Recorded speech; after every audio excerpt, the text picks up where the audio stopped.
Welcome to the January 14th, 2019 regular meeting of the Newbury School District Board of Education is called to order. This meeting is being held in accordance with Section 33:13-15 of the Ohio Revised Code. Mrs. Collins, will you please call the roll? Mrs. Matthews. Present. Mr. Sanders. Here. Mr. Sedeby. Here.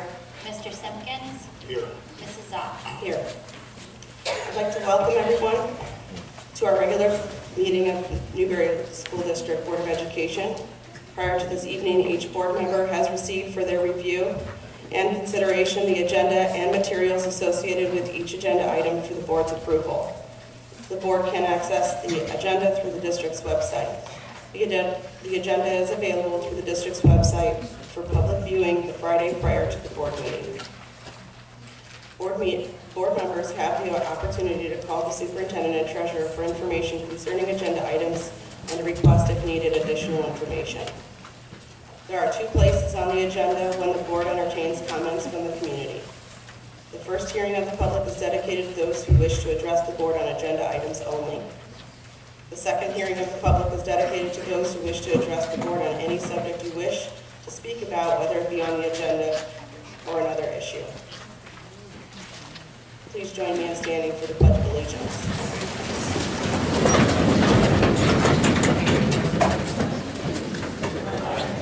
United States of America, and to the republic for which it stands, one nation, under God, indivisible, with liberty and justice for all.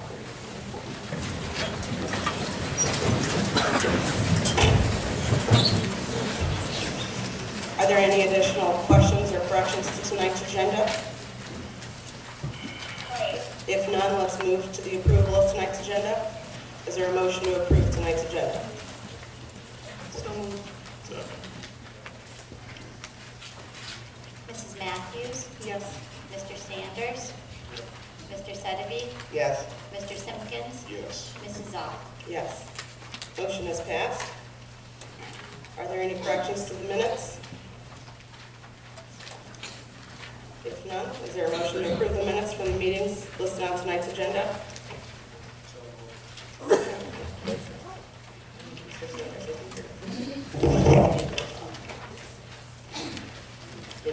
Mrs. Matthews. Yes. Mr. Sanders. Yes. Mr. Sedeby. Yes. Mr. Simpkins. Yes. Mrs. Zopp. Yes. Motion passes. I'm going to take a few minutes to read a prepared statement. Welcome board members, students, staff, residents, and alumni to an important meeting for Newbury Local School District. It's extremely important for us to provide you with information prior to continuing on in our agenda. In regard to the timing of the media release, we recognize that some families have felt disappointment and frustration and frustrated due to notification about this recommendation coming from the media and not directly from the district. I wanted to take a minute to sincerely apologize for this error. The district had prepared and planned to release a special notice to our families prior to the media receiving their release. This was an honest oversight, and we are committed to improving and communicating with our families as we move forward.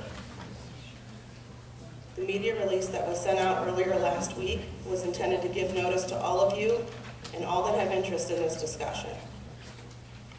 Given the importance of our recommendation, the board felt that any of you who had a desire to be a part of the discussion, to provide public input, or to be in the room when the decision was made, had those opportunities. Let me be clear that a decision has not been made and can't be made until the board votes tonight in public, and not be here before we hear from our public. Let me take a few moments to explain some of the factors that led to this recommendation. Over the past several years, Newbury has been actively exploring joining another district. To that end, prior to tonight, this board and prior boards have tried to explore the merge as well as stay independent by hiring a newly energized superintendent, Ms. Kalish, passing an emergency levy, adding electives to attract students, launching a literacy initiative, completing a financial analysis of the district, seeking revenue opportunities, a feasibility plan for our facility, a thorough SWOT analysis comparing all of our options, surveys, marketing and rebranding, and not to mention a whole lot of heart. The board also recently hired Dr. Hoynes, an experienced and well-respected superintendent, and another effort in that journey. Despite all of our efforts, we couldn't solve all the barriers before us, nor is it fiscally responsible to do so. It's not an easy vote to take, but it's the right one, and one our community is ready to make. Now, we've found ourselves at the same discussion with the same districts we've been discussing this process with since the 1940s. This time, our student enrollment has decreased to a critical number due to a long list of reasons. This time, both Berkshire and West Geauga are only considering a territory transfer with stipulations to bring a defined amount in our cash balance and to reduce our staff prior to the transfer. The legal language in a territory transfer doesn't leave much leverage for Newbury. Our board had to weigh these stipulations very seriously. The decisions this board has been up against have been incredibly difficult. When it came to students, I met with a group of high school students to hear their input and continue to meet with individual students as requested. Our board has been committed to hearing viewpoints from all sides of this issue. Each individual has their own wants and needs, and the challenge of the board is to make decisions based on current and future students and what our community values in education as a whole. Recently, the board had Dr. Hoynes prepare a comprehensive list of factors for the board to consider. We reviewed these items in a public work session on November 29th. We looked at things such as student-to-teacher ratios, report cards, course offerings, AP courses, special needs programs and ideology, sports, clubs, busing, transition plans, facilities, ballot plans, social emotional health, and finances of the combined districts, as well as tax implications. We also considered community support. During our regular board meeting in December, we received information from Burgess & Burgess, the marketing firm we contracted with, to complete both our online and telephone surveys. During this meeting, the board received results indicating the values of our community are financial stability, course offerings, and quality, well-paid teachers.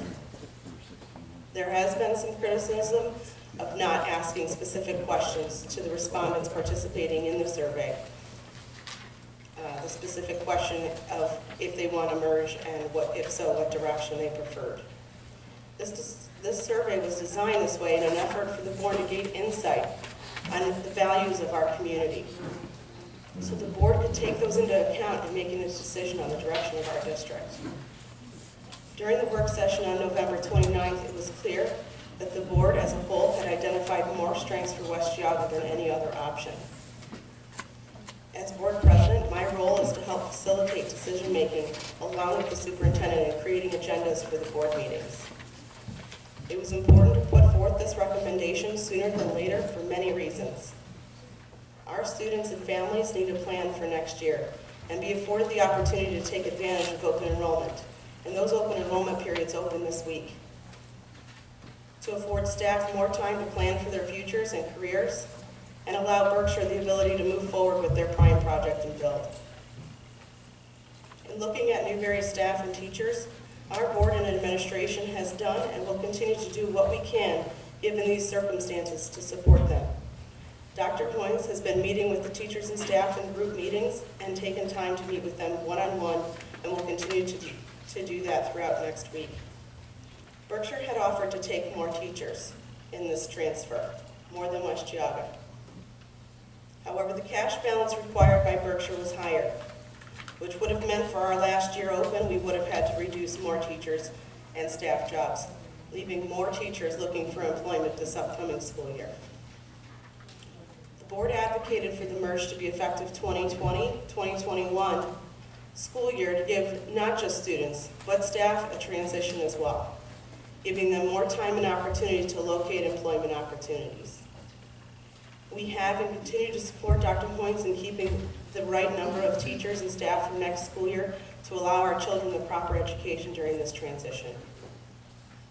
We have and will continue to support Dr. Hoynes in supporting our teachers and staff by contracting with HR support to assist Newbury teachers in resume building, interview skills, and networking. This by no means is a consolation to the incredibly disruptive and frankly heartbreaking consequence this has for many of them during this time. I want to take a moment to recognize our teachers for the many years of dedication and heart they've given to the children of Newbury.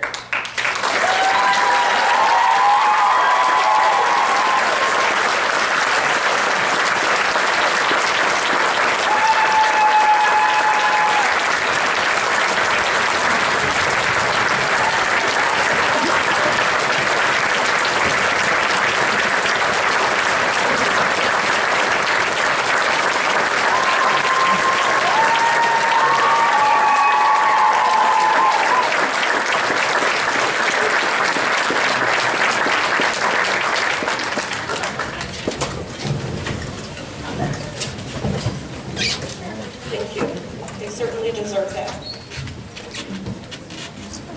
I had the privilege in speaking with Representative Sarah Lazarette today. She has shared her support for Newbury and their recommendation and has issued a statement in which I'll read for you all this evening. Representative Lazarette is currently serving her third term in the Ohio House of Representatives. She represents the 76th House District, which includes most of Geauga and northern Portage counties. Her statement reads, quote, "I support the efforts of Newbury Schools to put the interests of its students first with this initiative to merge with West Geauga, thereby forming a more robust student body with greater opportunities for enrichment," end quote. I want to take a moment to remind the board and community that we are all here with good intentions. We may disagree on what each other values in this discussion. However, dialogue will remain respectful this evening. The Board of Education recognizes the value to school governance of public comment on educational issues and the importance of allowing members of the public to express themselves on school matters of community interest. The board is also committed to conducting its meetings in a productive and efficient manner that assures that the regular agenda of the board is completed in a reasonable period of time, honors the voluntary nature of the board's time and using that time efficiently, and allows for a fair and adequate opportunity for input to be considered. Consequently, board participation at board meetings, public participation at board meetings will be governed by the following principle. 1, participants must be recognized by the board president. 2, each statement shall be limited to 5 minutes. 3, all statements shall be directed to the board president.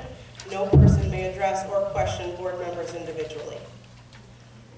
4, the board president may prohibit public comments that are frivolous, repetitive, and/or harassing.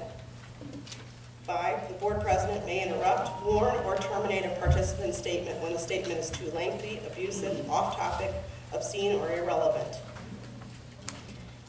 Six, the board president may request any individual to leave the meeting when the person does not observe reasonable decorum or is disruptive to the conduct of the meeting.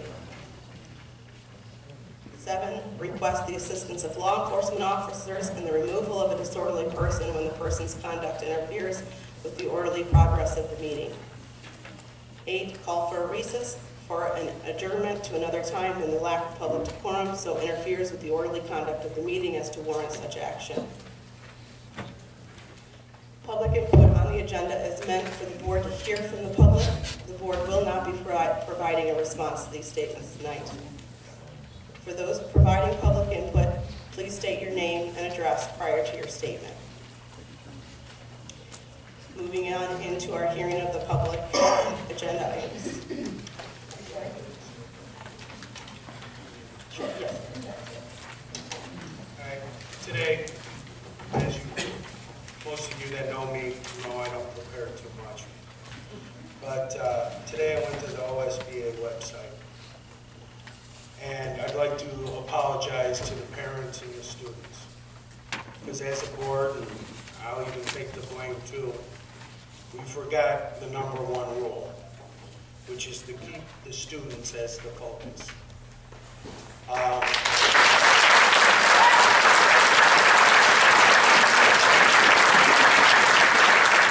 This year, we've lost 2 educators during the school year. We've been talking about consolidation efforts and everything else. Our staff has had to deal with possibly losing their jobs. This is not the best case scenario for education. And then this week, they get dumped on them by the media that their school is closing. So to the students, I apologize. You don't deserve this. You are second to nobody in this county. You are number 1.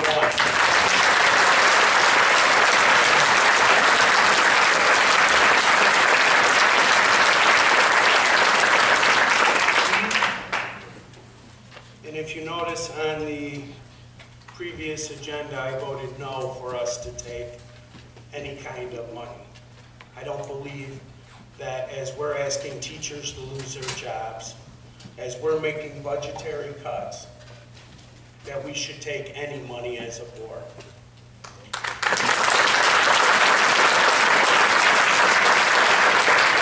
I was lucky enough to come in on this board with some incredible people like Mr. Munn, Mr. Douglas, Mr. English. They taught me when I came in because I didn't even, my ignorance, I didn't know we'd get paid. Well, then I see donations, and they always donated it back. And I've done that for as long as I've been on the board because it's going to a student, and that's important. You know, one of the things I believe in anymore, maybe, is ending stuff on a positive. So to our students and to the people, this process is hard. No matter what you think about it or anything else or which way you want the school to go, this is just tough. It's tough on all of us. And there's been a lot of what we don't have and what we're not doing and how our kids are second. Well, in a year that we've had a soccer team win a league championship, we've had a volleyball team win districts, we've had a football team that our record wasn't great, but for the 3rd year in a row, we have an all-state player.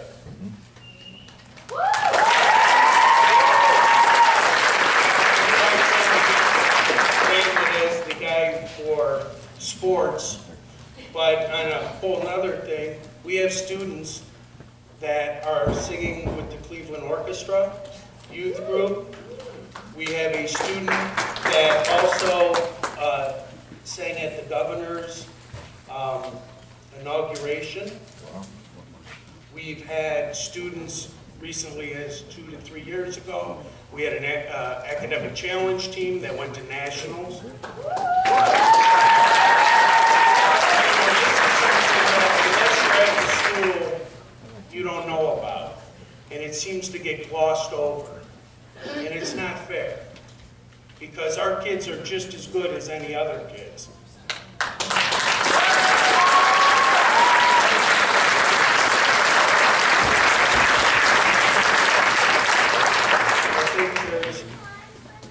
As this process moves forward, I think there has to be a lot of soul searching about how we deal with stuff, whether it be on social media.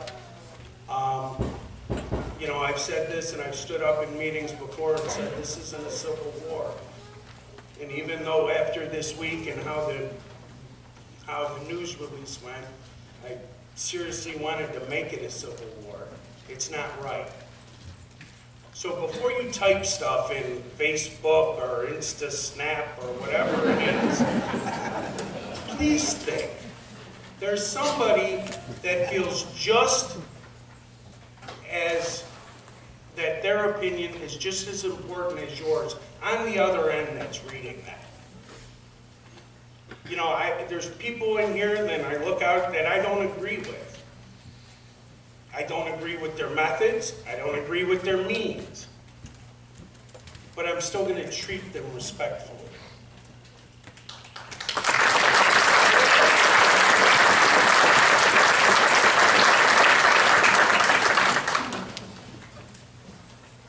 So thank you.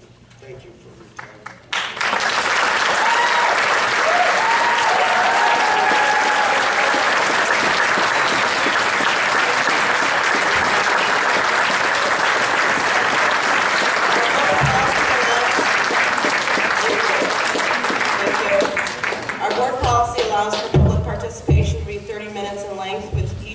Limited to 5 minutes. Since we received more than 6 requests to speak, I will entertain a motion to extend the public participation after the first 30 minutes expire. Starting with our first speaker, Mary Dietrich, if you want to come to the microphone, please. Do I have to give my street number? Yes, please. Okay. I do have cameras all over my property for any vandalism. So I'll start by saying that. My name is Mary Dietrich. I live at 10045 Pekin Road.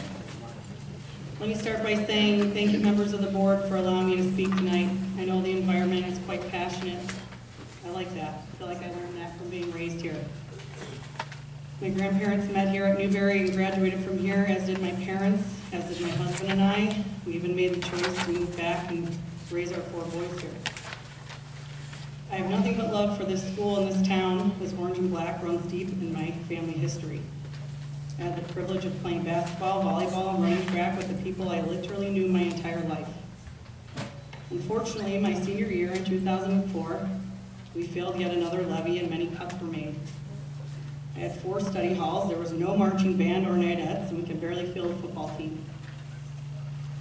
Many factors go into failing a levy, and whether it be open enrollment, state funding, administration, lack of honest and accurate levy campaigning, whatever it is, I'm personally done pointing the finger and I'm ready to face the facts. Merge is indeed what's best for our kids. For me personally, it is not about money. I was taught to vote yes for every school levy, no matter what the cost. I think the people surrounding this school don't give the taxpayers enough credit. We've proven they will pay a lot of money to educate the kids in Newbury. However, it seems the community is deciding they don't want to pay for it anymore based on their overwhelming decision to elect 3 new board members who ran on merging. And if they aren't willing to support the levies, cuts will be made, and then all you will have done is kick the can down the road so your kids can graduate from Newbury, and my 4 young boys will have to go through the same thing that you're doing right now. When will it end? I truly believe tonight, if you're voting no, you are to blame for my empty senior year and all of those to come when the levies fail. Transitions can be hard. I know this because my 7-year-old is autistic, and we deal with tough transitions every single day. We cannot sell our kids short and tell them they can't succeed in another environment. We must lift them up and tell them it doesn't matter what building they're in. If they work hard, we can accomplish anything. I personally know several alum who want to move back with their young kids and are waiting for this merge to go through so they can come back to our beautiful piece of Geauga County, send their kids with their lifelong friends. In close, I thank you, board members, for finally taking this discussion to its end, and while I'm sad for those who will lose their jobs, I'm looking forward to a new world of opportunities for our kids. Hopefully you will vote tonight to stop the vicious cycle and give the current students and future students like mine a stable learning environment. Nothing worth doing is ever easy. Thank you for your hard work.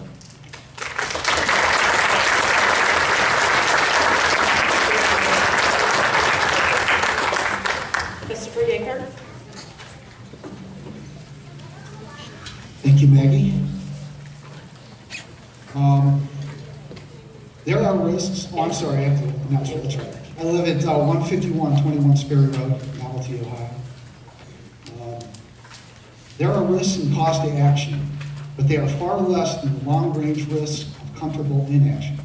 This is a quote from President John F. Kennedy. I think Kennedy made this statement as a call to action, defending the status quo simply because moving in a new direction is seemingly too risky, or too much work, or protects one from stepping outside of the range of comfort and familiarity which will only lead to stagnation, and in the case of Newbury, continued decline and loss of relevance. When I graduated Newbury School in 1982, there were nearly 1,100 students. Today there are 342, and within 2 years or so, that number is going to dip under 300. And yet we still maintain the same outdated, inefficient, dysfunctional buildings and facilities as we did back then. And most of that sits vacant and underutilized. Based on the 2018 Ohio Department of Education CUP report, the total revenue collected for Newbury School per pupil is $27,657. This is the second highest of any public school system in Ohio. The statewide average is $13,769 per pupil. The total expenditures, the money we spend on the kids, is about $19,814. It's the third highest in the state. And it's almost double what the state average is. Some defenders of keeping the district independent argue that we need to build a new state-of-the-art mini school, and somehow it will attract students back to Newbury. The problem with this dream, like almost all of the dreams, is the lack of money. The state of Ohio won't help. In fact, Ohio changed their policies 10 to 15 years ago to reflect the philosophy of school choice and competition, which created the charter schools and the open enrollment and the other incentives meant to hasten the demise of schools like Newbury, thus forcing them to merge and consolidate with neighboring districts. So we would be on our own and have to finance this entire cost of the new school building, and it would be a huge price tag. This scenario fails to address Newbury's limited educational offerings. Currently, Newbury offers only about half the curriculum and extracurricular activities and sports currently offered at Berkshire and West Geauga. The kids are not returning. Nearly every school system in Ohio, in Northeast Ohio, and the state are experiencing a decline in students for reasons beyond our control. Based on the U.S. Census, Newbury lost population between 2000 and 2010. And I fully expect to see another decline in the 2020 census. The U.S. Census also projects that Geauga County is only going to have about 1,000 new residents between today and 2030. So there's very limited opportunity for any growth. The time to take action is now, before further decline sets in and we have less opportunity to decide our fate. Candidates for public office tell voters what they're going to do for you. They make promises, and sometimes they follow through, and sometimes they don't. The school board election in 2017 was about one issue. It was about to merge our district with another school, or not to merge, or more specifically, in our case, a territory transfer. Maggie, Kimmy, and Terry have made a lot of promises. They promised to review our financial situation, audit books, and make necessary adjustments, and they did. They made a promise to reinvestigate the need and desire to merge our school or stay independent, which they did. And they made a promise to reopen merger talks with another district, which they're doing right now. And I'll tell you, that is a boatload of accomplishments in just over a year. We are really lucky because both West Geauga and Berkshire want us, and they need us, and we need one of them. Berkshire offers a brand new state-of-the-art school building, facilities, a very close relationship with the Kent State University and expanded curriculum. West Geauga offers one of the best rated public school systems in Ohio, actually 28 out of 609 in the state report card. Just ahead of Chagrin Falls and just not too far from Kenston. They offer almost double the number of classes and extracurriculars as we offer here. They have plans to build or renovate their school campus similar to Berkshire, and they offer a better quality of education. Additionally, our taxes are going to go down significantly. Currently, the millage for school taxes in West G is about 15 mils lower than Newbury right now. Oh, I'm sorry. Personally, my own property taxes would decline about $1,500 a year. Although I would be thrilled to join either school system, my vote is for West G. Thank you.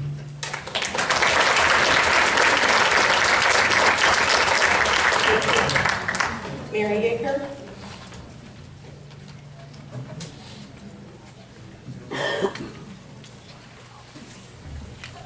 Hello. This is the first meeting that I've attended in quite a while, but I have attended many school board meetings in the past, and so you know I've been around for a long time. Can't hear you. I said I've been around for a long time. The one thing that I have discovered after reading, I'm sorry, Mary Helen Yeager at 15061 Sperry Road, Novelty, 44072. Is that all? Thank you. I think after following some of these other people, mine is going to be pretty common. And what I think has been left out is just plain old common sense.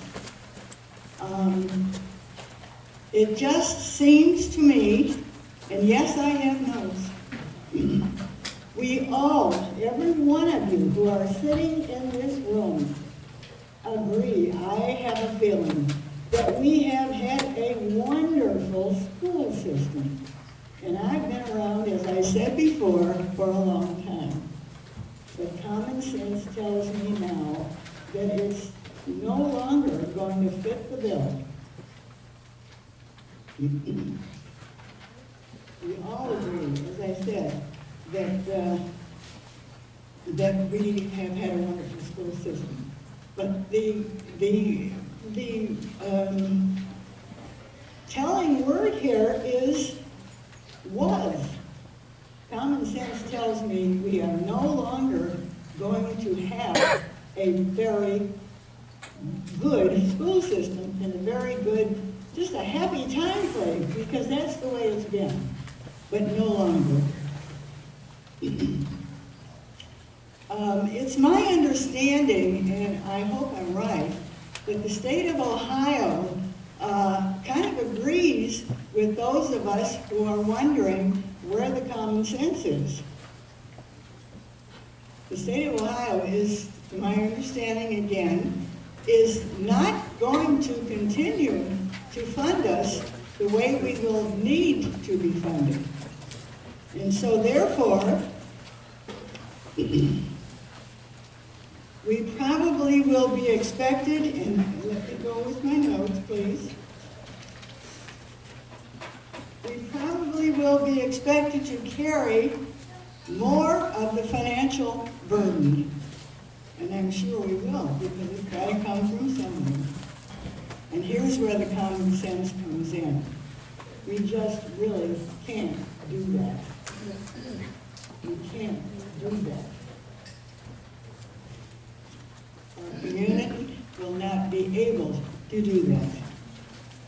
We can no longer expect what we've had in the past is some financial situation to step in and cover the costs, and cover the gaps in the costs, but those days are gone. If you know of someone who is willing to step in and cover the cost, just let me know. I'll agree. I'll talk to them. But it isn't going to happen.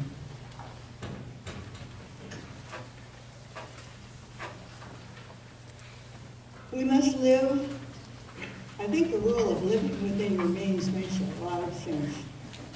Some of us have done it and some of us haven't. And then we feel the pain of not doing it. Let's stop putting our needed change and have to go through all of this again, because it will happen. It will happen.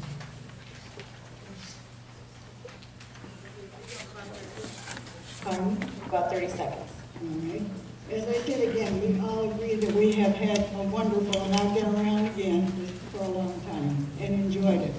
But no longer, we no longer can expect personal financial help, which we have had in the past, but we no longer can expect that.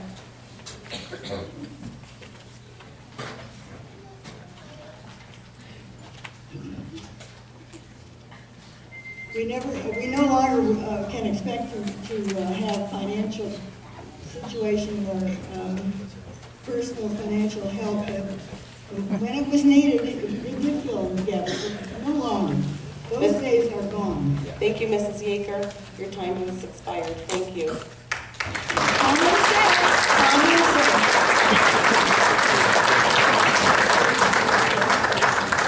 Okay, the next speaker is Kelly Williams.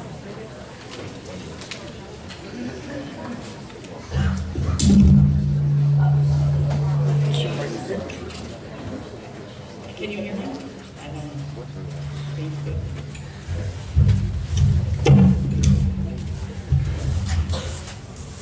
Thank you.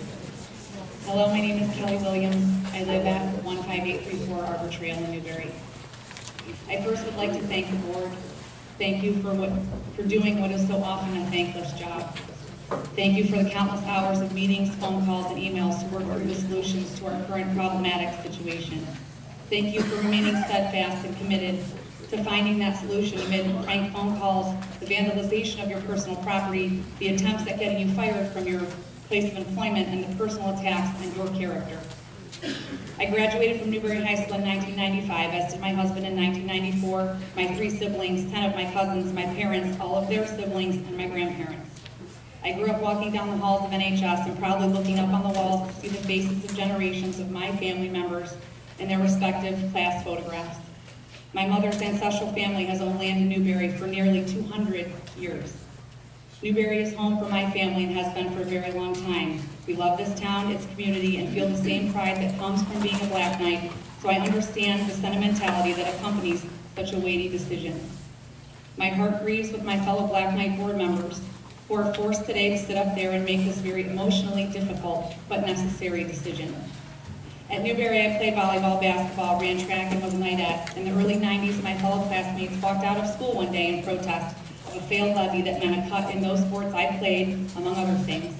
Luckily, it passed the second go-round and we were able to keep our sports programs. I graduated as co-valedictorian and as such got to college and felt prepared for that new phase of my life.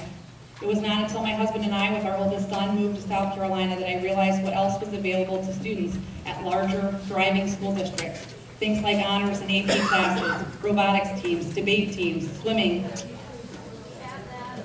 lacrosse, strings programs, book clubs, mathematics clubs, 5 or more languages to choose from, and the list goes on. I was amazed at how many more opportunities there were for students at the high schools from which we had to choose. I have heard the concern that Newbury students won't be able to compete at a large school, but since Newbury is so small, everyone gets to play. My older children had high school class sizes in the range of 250 to 300 students, where they played volleyball, basketball, football, softball, and ran track. Not one of them was ever cut from a team for which they tried out, and most of them were starters on those teams. So I do not believe that a larger school means less opportunity in the sports arena. I believe, in fact, that it is the opposite, since there are even more sports from which to choose.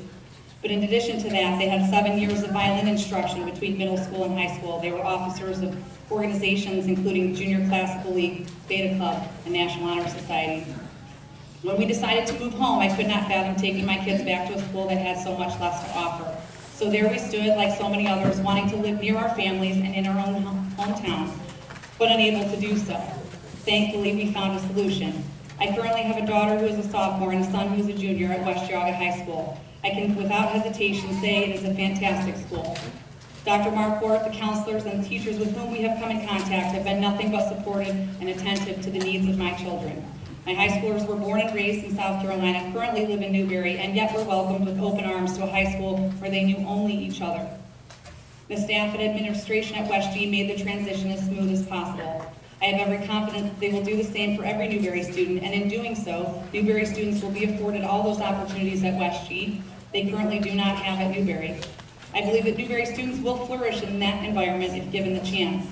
As such, I urge this board to vote yes on the resolution to pursue a territory transfer to the West Geauga School District and bring this decades-old question to an end and stability to Newbury Township. Thank you for allowing me to speak tonight.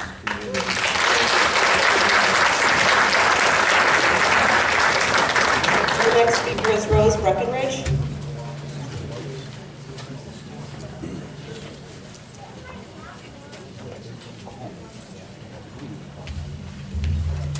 My name is Rose Breckenridge, 13975 King Arthur Court. Our family has lived in Newbury for 32 years. Both of my children went to the Newbury schools. And first of all, I want to thank all the teachers, coaches, and administrators who did such a good job with them. We have always supported the Newbury schools. But times have changed since my children went to the Newbury schools. Our school district has been facing a continuing and severe decline in enrollment. Enrollment has dropped from close to 1,000 when my children attended to about 340. Our 90-plus-year-old building is in need of extensive and expensive repairs. 3 new board members were elected by a large majority of Newbury residents, and these new board members ran on a pledge to pursue the possibility of consolidation as a way to deal with the urgent issues facing Newbury schools. I want to thank them, and I want to thank all the school board members for your dedication to your elected duties. I think we all want to do what is best for the children of Newbury and for the community. The Newbury School Board has hired an excellent superintendent and treasurer to assist them as they work through the issues that face them. I'm especially impressed with the informative articles that the new superintendent and the new treasurer wrote for the recent issue of Newbury Nightlines. I'm grateful for the excellent summary of issues regarding both the staffing and finances published in this recent issue of Nightlines, plus the report of results from the recent community survey. So I want to urge those of you who are undecided or who are against consolidation to face the facts that Newbury's declining enrollment, our extremely high per pupil cost, and the mounting building expenses make consolidation the inevitable outcome for Newbury schools. Our family understands and appreciates the love that all of us have for a school district that has served the community so well for so long. But it's time to turn the page. Our family wants to urge the Newbury School Board to vote for consolidation tonight. We agree with your preference to pursue talks with West Geauga as the best option for both the children in terms of programming and for the community in terms of finances. We do not believe that constant, acrimonious opposition to the inevitable helps our children or our teachers or our communities cope. For the sake of our children, our teachers, and our community, we need to cease hostilities. We urge everyone to commit their energy instead to helping the students, the community, and the teachers to make a good transition. And we urge everyone to work together to make the consolidation successful. So, to sum it up, consolidation for the Newbury schools is the stated wish of the majority of Newbury residents, as evidenced in the recent election and also in the recent survey. And more importantly, in our family's view, consolidation for Newbury schools is in the best interest of our children, our teachers, and this merger will serve them and the community well. Thank you.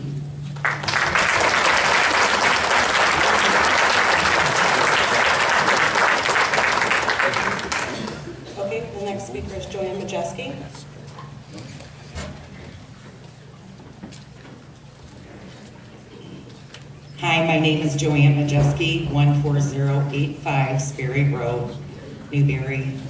We've already been egged at our house. We do have cameras now. Okay. My husband Bill and I moved to Newbury Township in 1986, 33 years ago. At that time, there were 970 students in Newbury schools.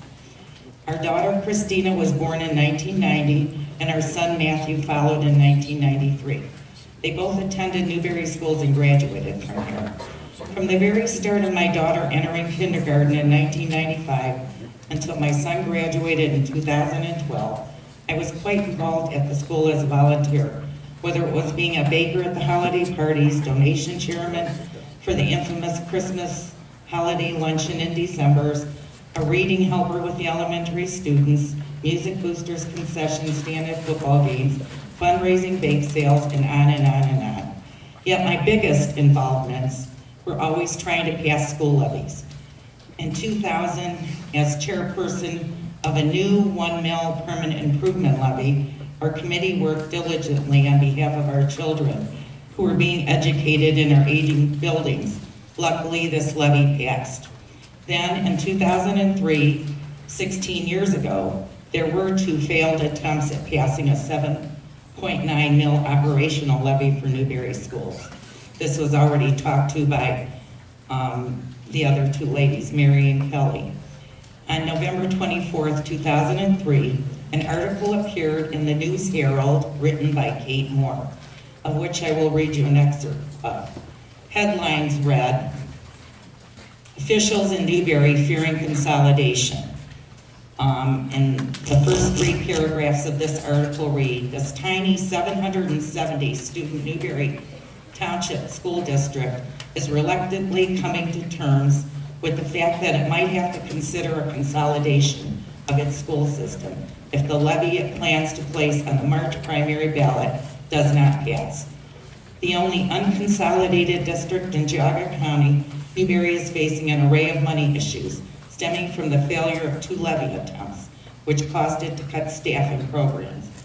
A consolidation would mean Newbury schools would merge with 1 or more of the surrounding districts. Luckily, in March of 2004, a 4.9 mil operational levy was passed to keep the school afloat with a student enrollment of 770 students. In 2014, just 5 years ago, to save money, our elementary and high school students were consolidated into 1 crumbling, aging 1928 building, the entire school district of 455 students. Today, we have an enrollment of 342 students in our entire district. In order to maintain Newbury Schools as an independent entity, more permanent improvement as well as operational levies would need to be passed. I highly doubt any levy would pass in the future with the minuscule student enrollment of 342 and declining numbers by 40 to 50 students every year.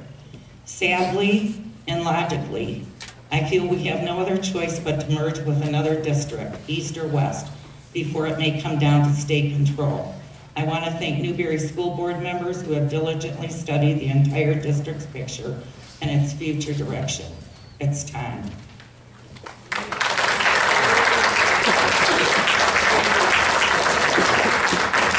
Is there a motion to extend the public input for 35 minutes? Second.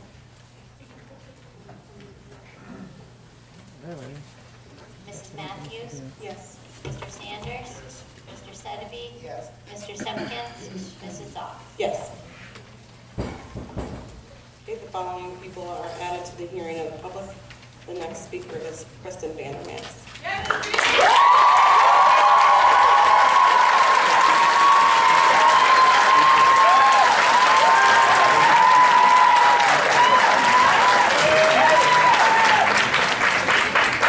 My name is Kristen Vandermans. I live at 14462 Garden Street in Burton, and I'm a 20-year teacher at Newbury.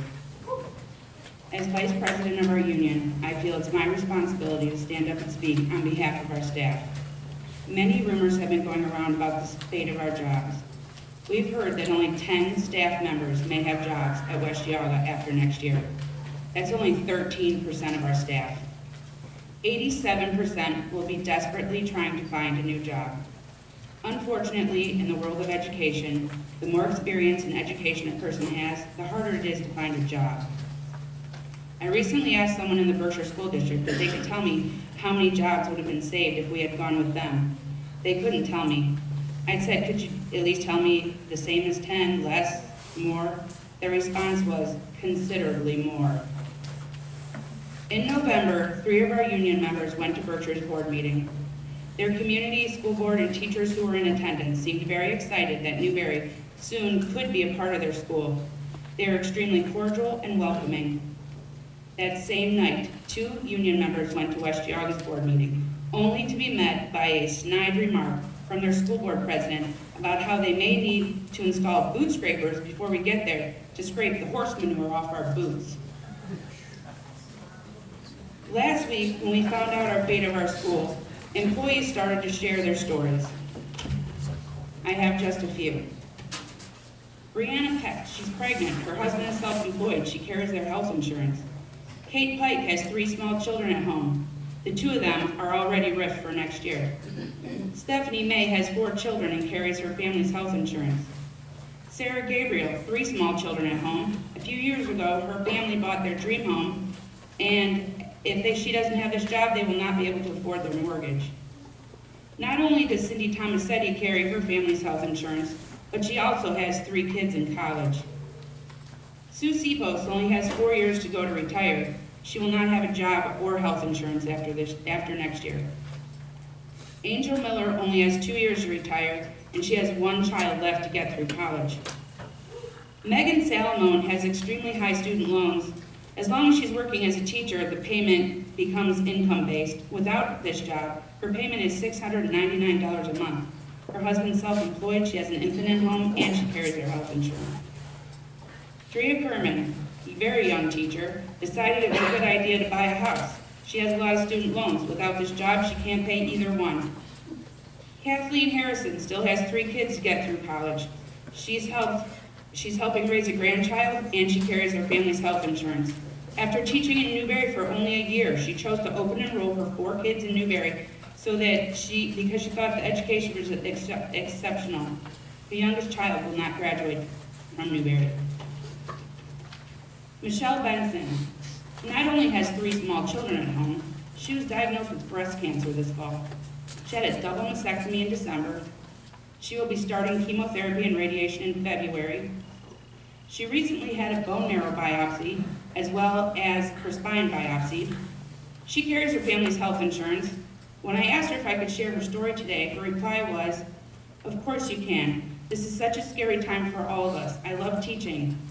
But if I have to hunt bald from chemotherapy, I'm not sure how successful my applications will be."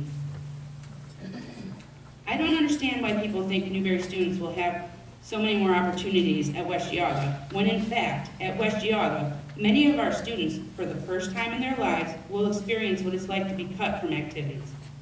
At Newbury, we have students who play football, they're on the soccer team, they participate in band, all in the same season. And we've had a lot of success. Our volleyball team, they were league champs. Our soccer team, co-league champs.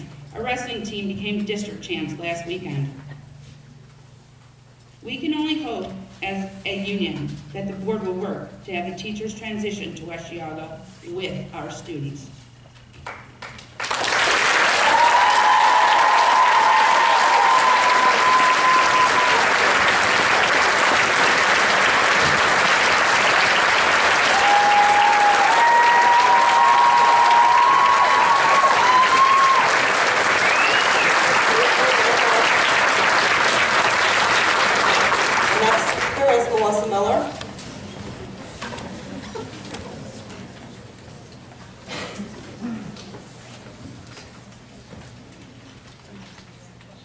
My name is Melissa Miller. I live at 10263 Pekin Road, Newbury. Hello. I'm a Newbury resident, as I just said. I'm a Newbury High School alum. I graduated in '07. and I'm a mother of 2 young daughters who are quickly approaching school age. I was born and raised here. My parents had over 50 school years of their children being educated as Black Knights, and my mother was even once an employee of the district herself. In my statement, I want to address the faculty, the board members, and both parents and students. First and foremost, to the employees, a lot of familiar faces who educated me and my siblings when I was young. All of you teachers, administrative staff, custodial workers, food and service personnel, bus drivers, coaches, proctors, counselors, and any other staff members I may have missed, both past and present. Your commitment to the education of the children of Newbury has been unique and special in too many ways to count. And for that, I thank you for over 90 years of excellent service to the community.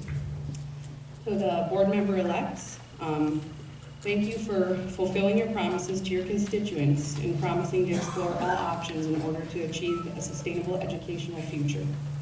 I admire your ability to approach the collected data objectively and impartially in an attempt to reach the most unbiased, informed decision, despite finding yourselves as the subject of continuous criticism in an extremely emotionally charged atmosphere.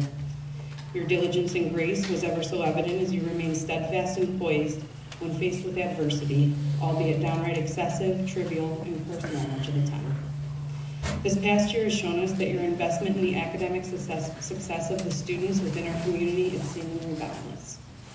I am confident that during the next school year, you will be open to suggestions by parents and students alike in an effort to facilitate a smooth transition for everyone involved. To the parents of students, your kids are looking to you to lead them through this process without fear and instead with confidence, eagerness, and excitement. Sometimes it's all too easy to look at the negative aspects of something we've found ourselves all so passionately involved in. Too easy to criticize and complain, even about things we no longer have control of. But as parents, we must think before we speak.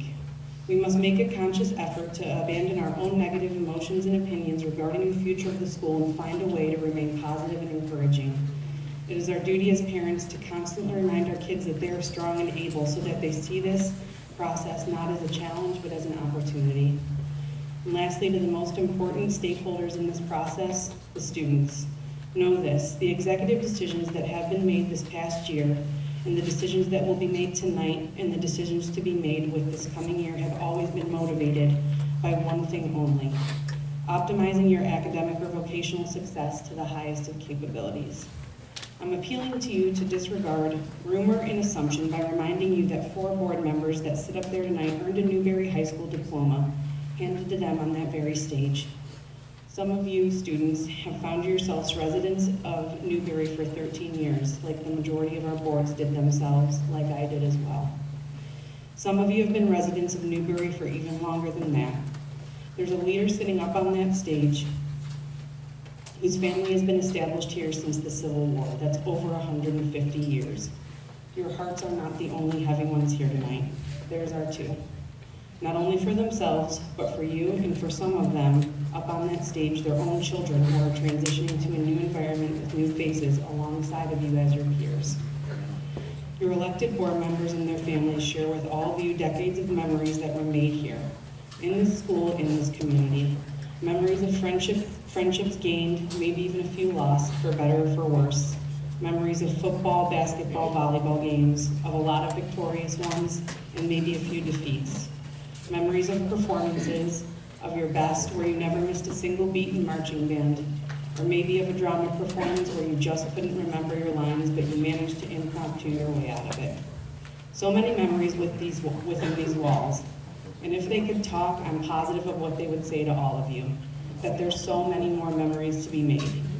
There is someone out there who is lonely and seeking your friendship, waiting to laugh until they cry with you, so go find them.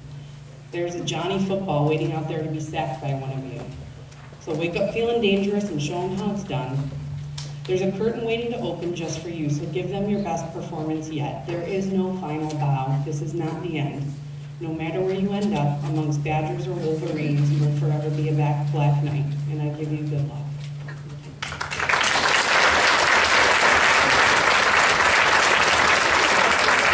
Thank you.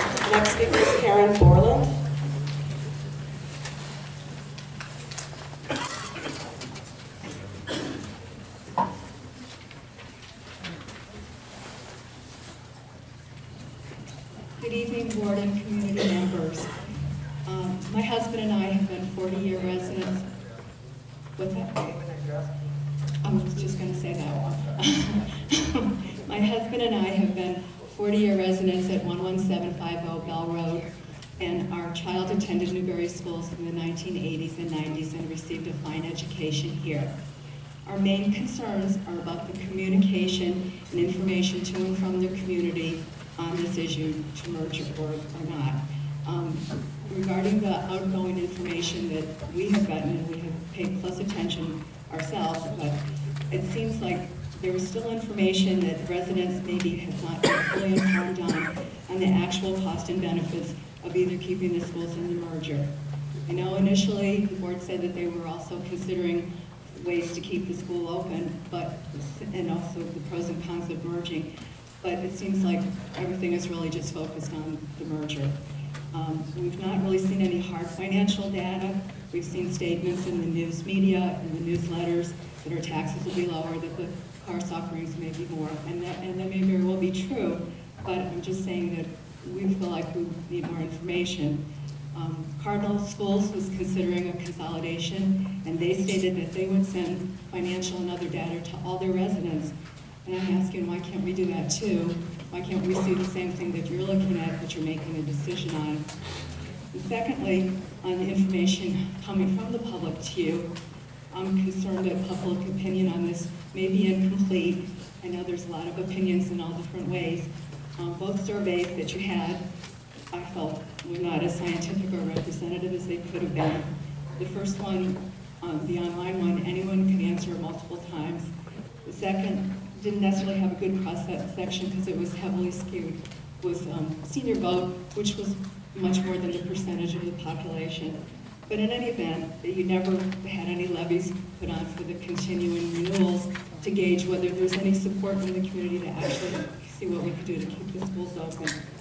So I ask you, West Geauga asked their residents whether they were in favor of merger. On either survey, no one ever asked Newbury, are you actually in favor? There were questions like, what are you looking forward to in the new merger, but not, are you in favor of it? So it seems a shame to lose our schools after all these years and generations. Newbury's had them for over 200 years, first in one-room schoolhouses, and second in the buildings and land that we stand on now. It was one of the first school districts in Geauga, and it's still the only independent one in Ohio. We certainly appreciate the generous offer from the West Geauga schools to merge, and also the diligent efforts of this board to look into this issue. But before we transfer all the school assets, which is reported that I've seen in the media, $3 million cash, the land, the buildings, athletic fields, and our history, shouldn't we be sure this is what the community wants? I know you said,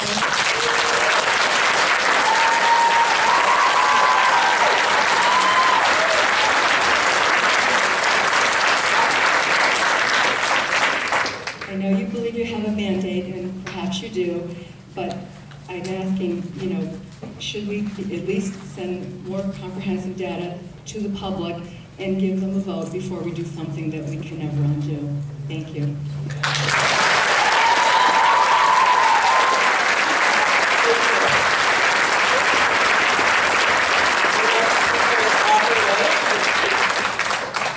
Audrey Gray is the next speaker.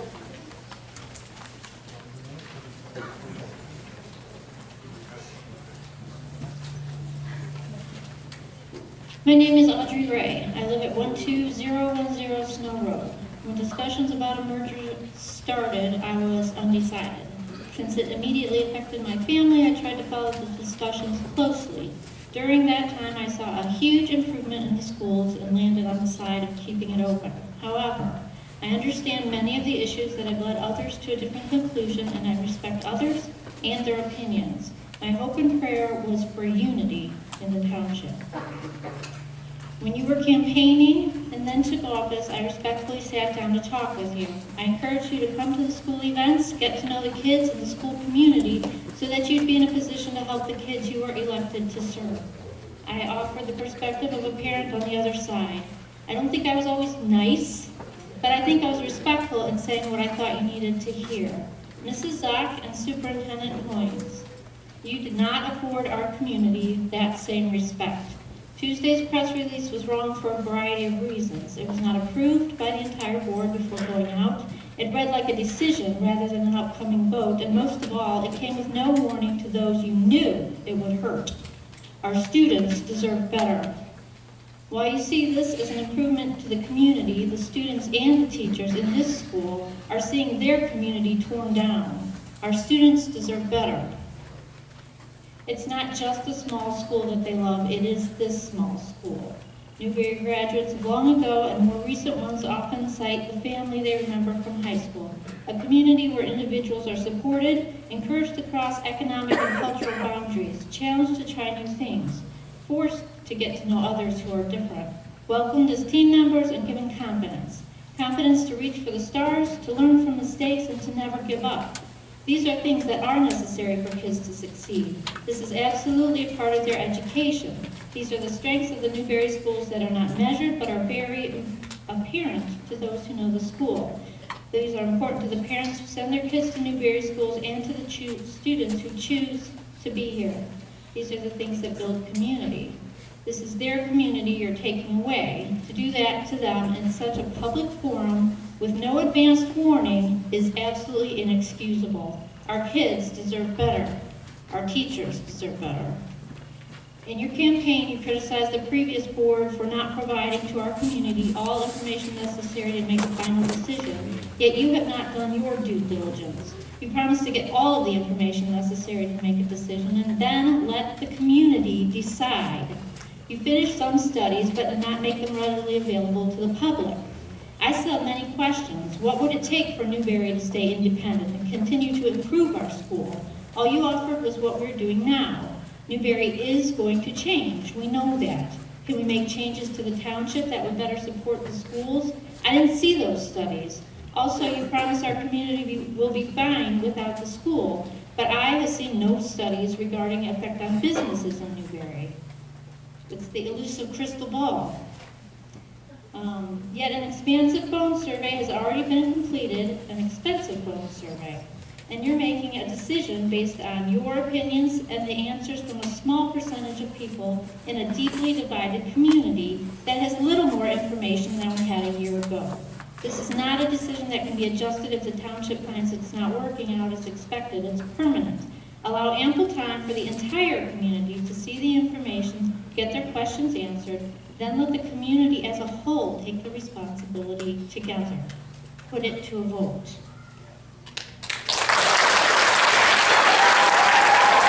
Whether or not you put it to a vote, I expect that you will continue talks with West Geauga.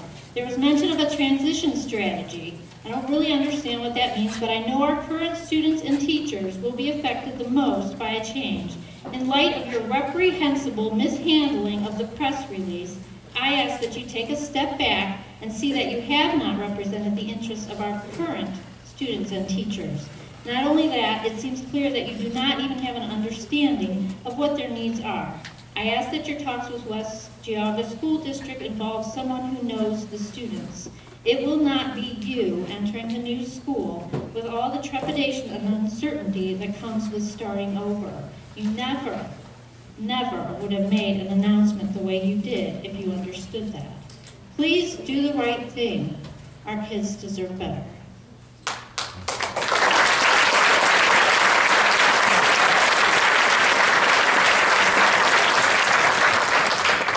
So it comes down to this. First, the board has not done its due diligence in fulfilling campaign promises to provide all information necessary to make a decision and to let the community decide. Put it on the ballot, put it to a vote. Second, I ask that you recognize your own inability to represent our current students. Thank you.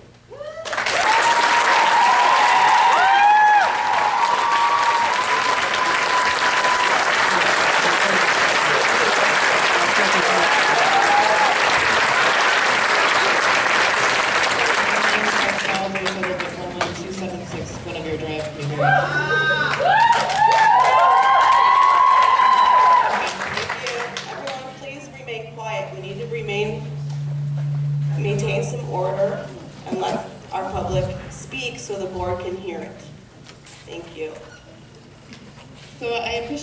opportunity to give the board input after such a traumatic week for our staff and students. I could speak to the outrageous process by which a decision was made to put a premature press release before any deciding vote or public meeting occurred on the topic. But I'm going to give my opinion to what needs to happen from this point forward for our kids. Based on the school board code of ethics and code of conduct, which states that you will first and foremost in your duties remember that your first and greatest concern must be the educational welfare of our students attending the public school. Second item states you are to obey the laws of Ohio and the United States, including the Sunshine Law, which also includes a third item which says to respect the confidentiality of privileged information. I feel our board president and the other two new members have been in grave violation of those two particular code items. But I'm putting all that aside for now. Your greatest concern must be the educational welfare of our students, the first item in this code. I've not seen that reflected in the last 12 months of your term. You've spent well over $100,000 investigating processes that have returned nothing of value to our children's immediate education. Since the decision to end our district and to go west was announced, where and when have you communicated any of that with our students? As the board, I know principals have, and I know that Dr. Hoynes has, but as a board, we have not. What is your plan to reassure them? They are important and the #1 focus in this process. What have you put into place to assure them that they will be highly educated next year, since our staff has been told to find jobs ASAP, and over 87%, is that the number? 87% won't have a place to come June 2020. What is your plan if our teachers strike? Thought about that? How about a plan for course offerings when the teachers our teachers are set to teach in August and they don't return because, well, they've been told to find other jobs? What is your security plan after you've cut front-end secretaries and work directly with every child? What is your plan to get your hands dirty on this property and prove to everyone you weren't just lip service this past year? I surely hope you don't dump all those issues onto our overworked and underpaid principals. You must show your faces in this process at our school and not hide behind the closed doors as you have been doing. So I implore you to put into action immediately a parent advisory council coordinated by Mr. Simpkins or Mr. Sanders that will begin the end of the month to compromise the current Newbury student parents who have at least 7 years of experience with their children in our school. I suggest to include 2 current teachers as well as a curriculum specialist from West G. That's a suggested district grade. And our amazing principals can be a part of this group. They could effectively meet monthly before a board meeting at 6 o'clock. This council needs to be your immediate reference point in all matters of our students, and you should swiftly put into action their suggestions for the next 18 months for our children. Parents are wise, don't discount us. Our job and yours is to protect our children first.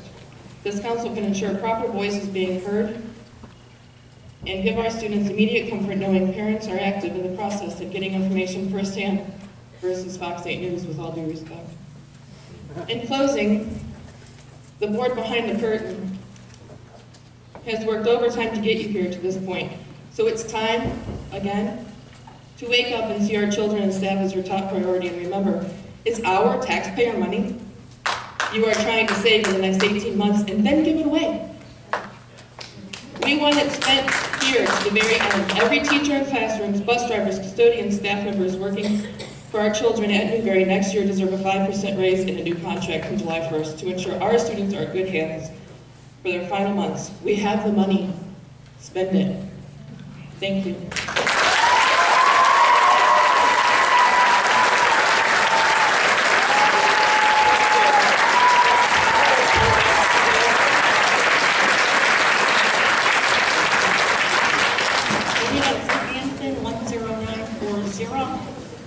Burlington Ridge Drive, Munson, Ohio. Thank you, board members, for giving me this opportunity to share my thoughts as you listen to my story in our final hours. I am a face of Newbury, one of the many faces of Newbury teachers in this room tonight. Though I don't physically live in this community, Newbury School District is my home away from home. And the students, staff, teachers, administrators, and community members have been my second family. This is my 20th year as a Black Knight serving Newbury students. I've served as an elementary teacher, student council and character counts advisor, as well as a literacy coach. I've also worn many hats here outside my official title and worn them proudly. I've taught many of your children, watched them move from building to building and floor to floor until I celebrated with them their graduation. And I've enjoyed that privilege immensely. You see, I believe teaching is a privilege, born to some like myself. And it is my passion. It's always been. Your children have been my story. We all have a story, and I've chosen them, Newbury students, to be my story for 20 years.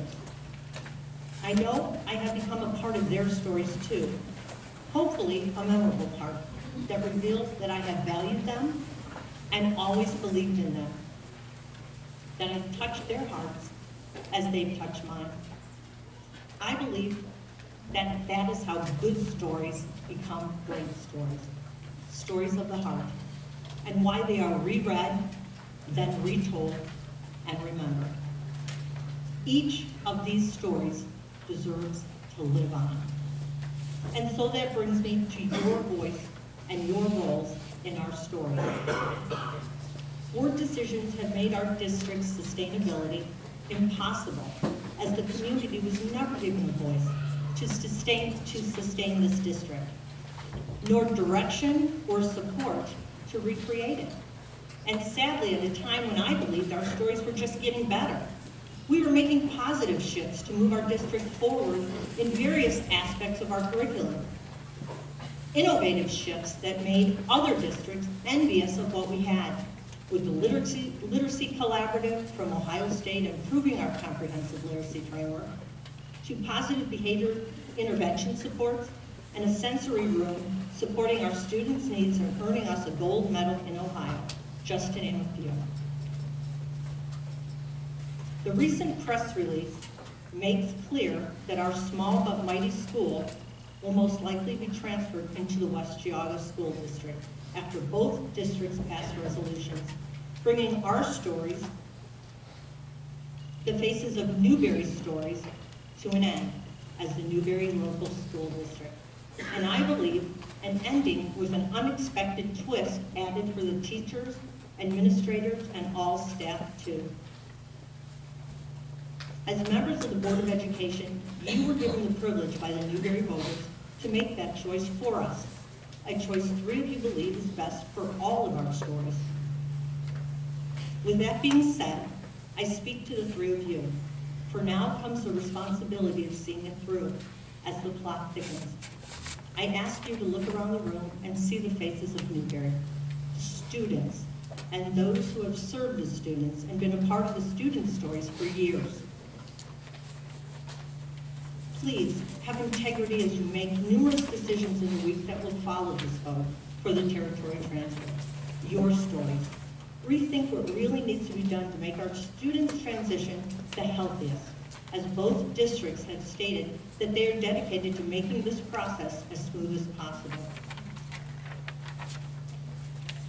Be dedicated to us and choose us, our stories first. Our students need faces of Newbury by their side, familiar faces in and outside of every building, faces that will encourage them, support them, and help them move smoothly toward this difficult time in their lives as they continue their own stories. Where will you choose to be in their stories? Who will you choose to write in or out? Please remember my story, my face tonight, and the faces of Newbury Local School District members. Remember us together in our final hour. Choose our stories, please. Choose our stories collectively, because they are what I believe is best for children. I'll close my story now feeling proud to have had the opportunity that you've provided me as board members to serve the students of Newbury community and I will thank the members for who have now supported me. I will leave now, hopefully a legacy, a living legacy I can only hope will be realized one day after the final closing of Newbury Local School District, a district as we've known it. I hope that I, Mrs. Bernadette Stefanson, will be remembered for always choosing the students and their stories first. How will your stories end? And what will your legacies be? Thank you.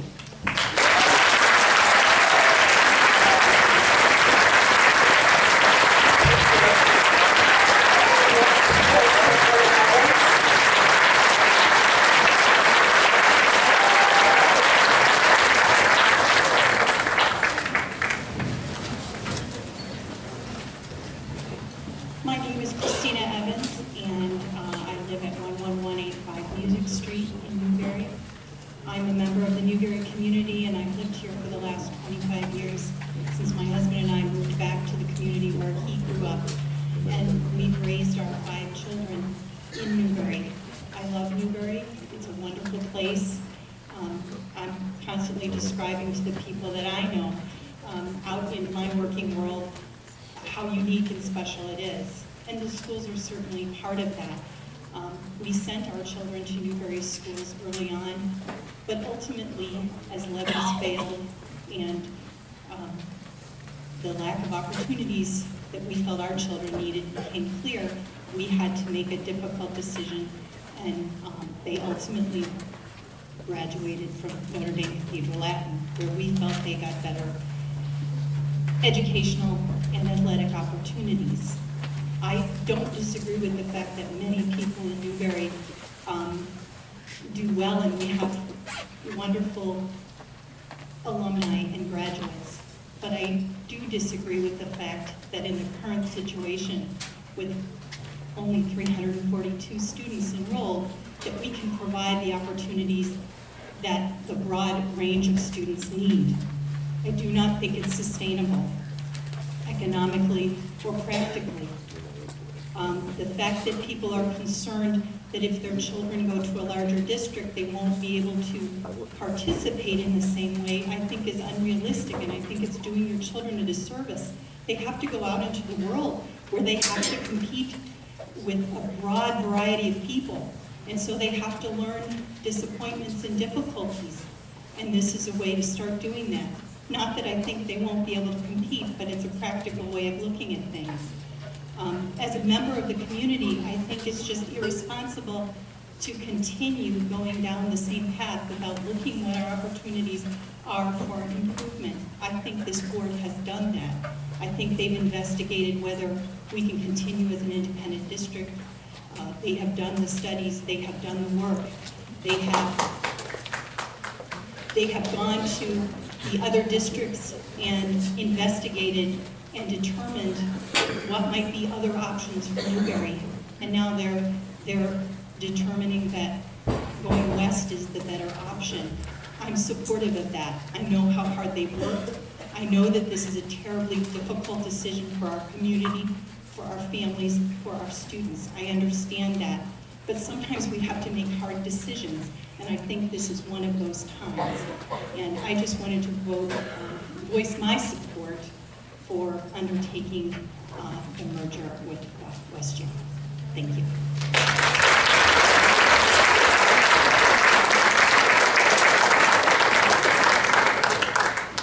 That concludes our public input. Thank you all for taking the time and putting that energy and emotion and heart into all of those words.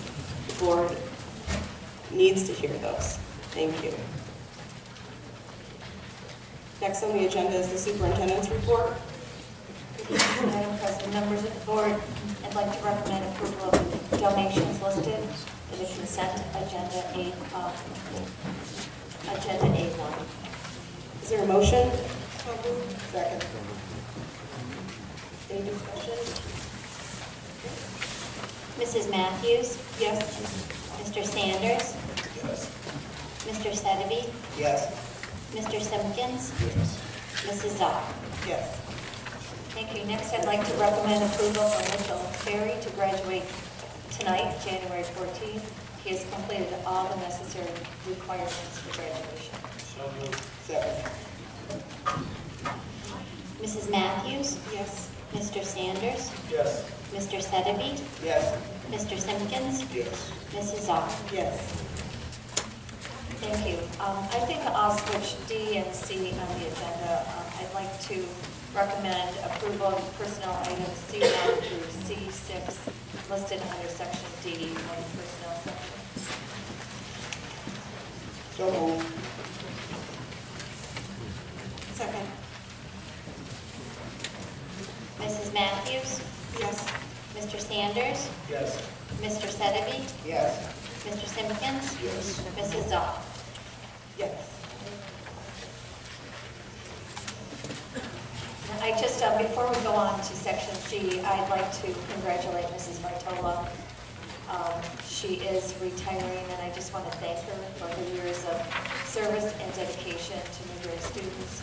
She will be missed.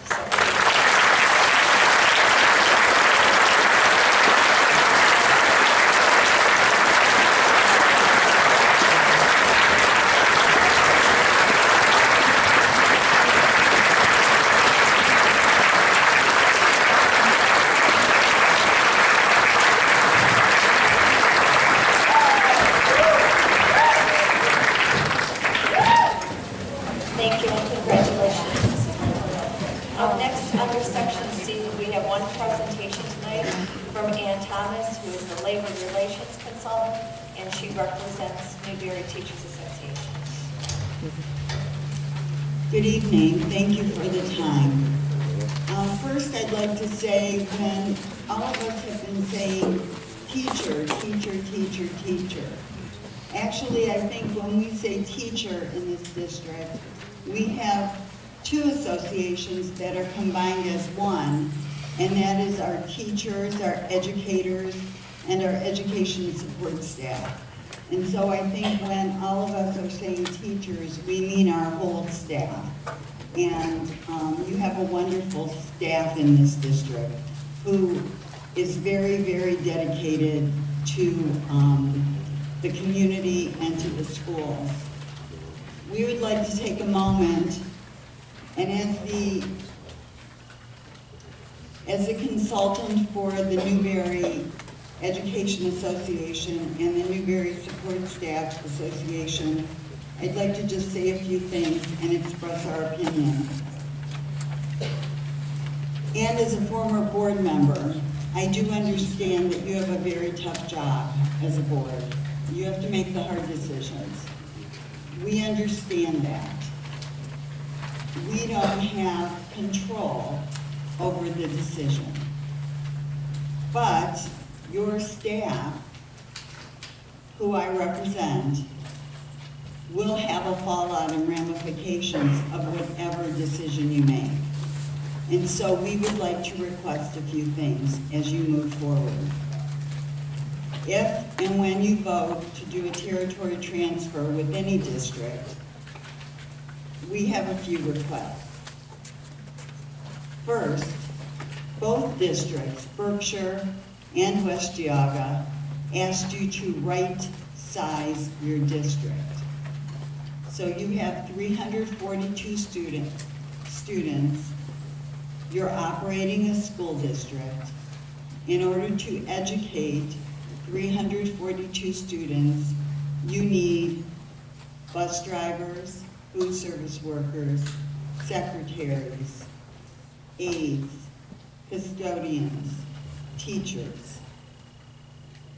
If you right-size your district in the spring of 2020, just as you've been asked to do, at the very least, the right size should go with your students, not just 11 teachers.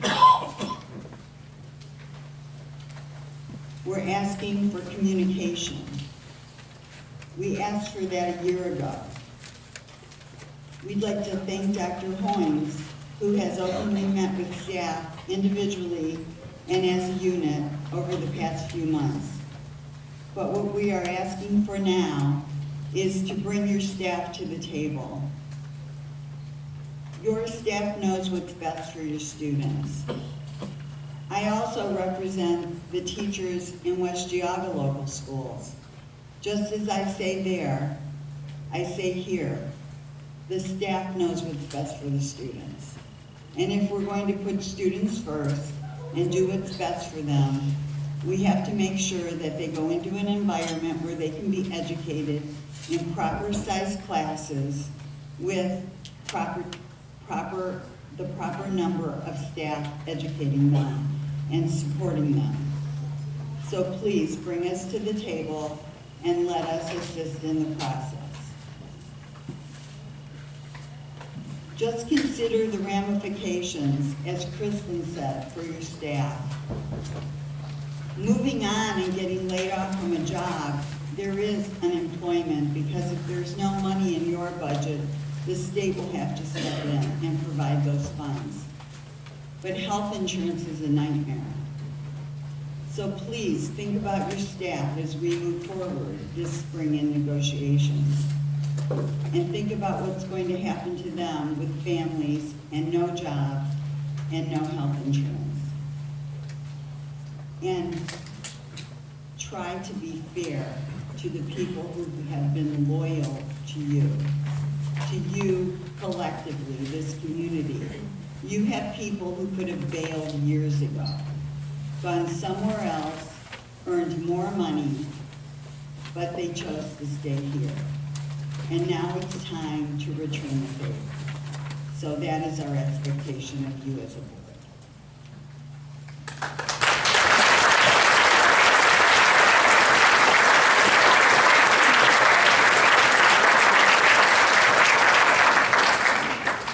That concludes my part of tonight's agenda. Moving on to the treasurer's report.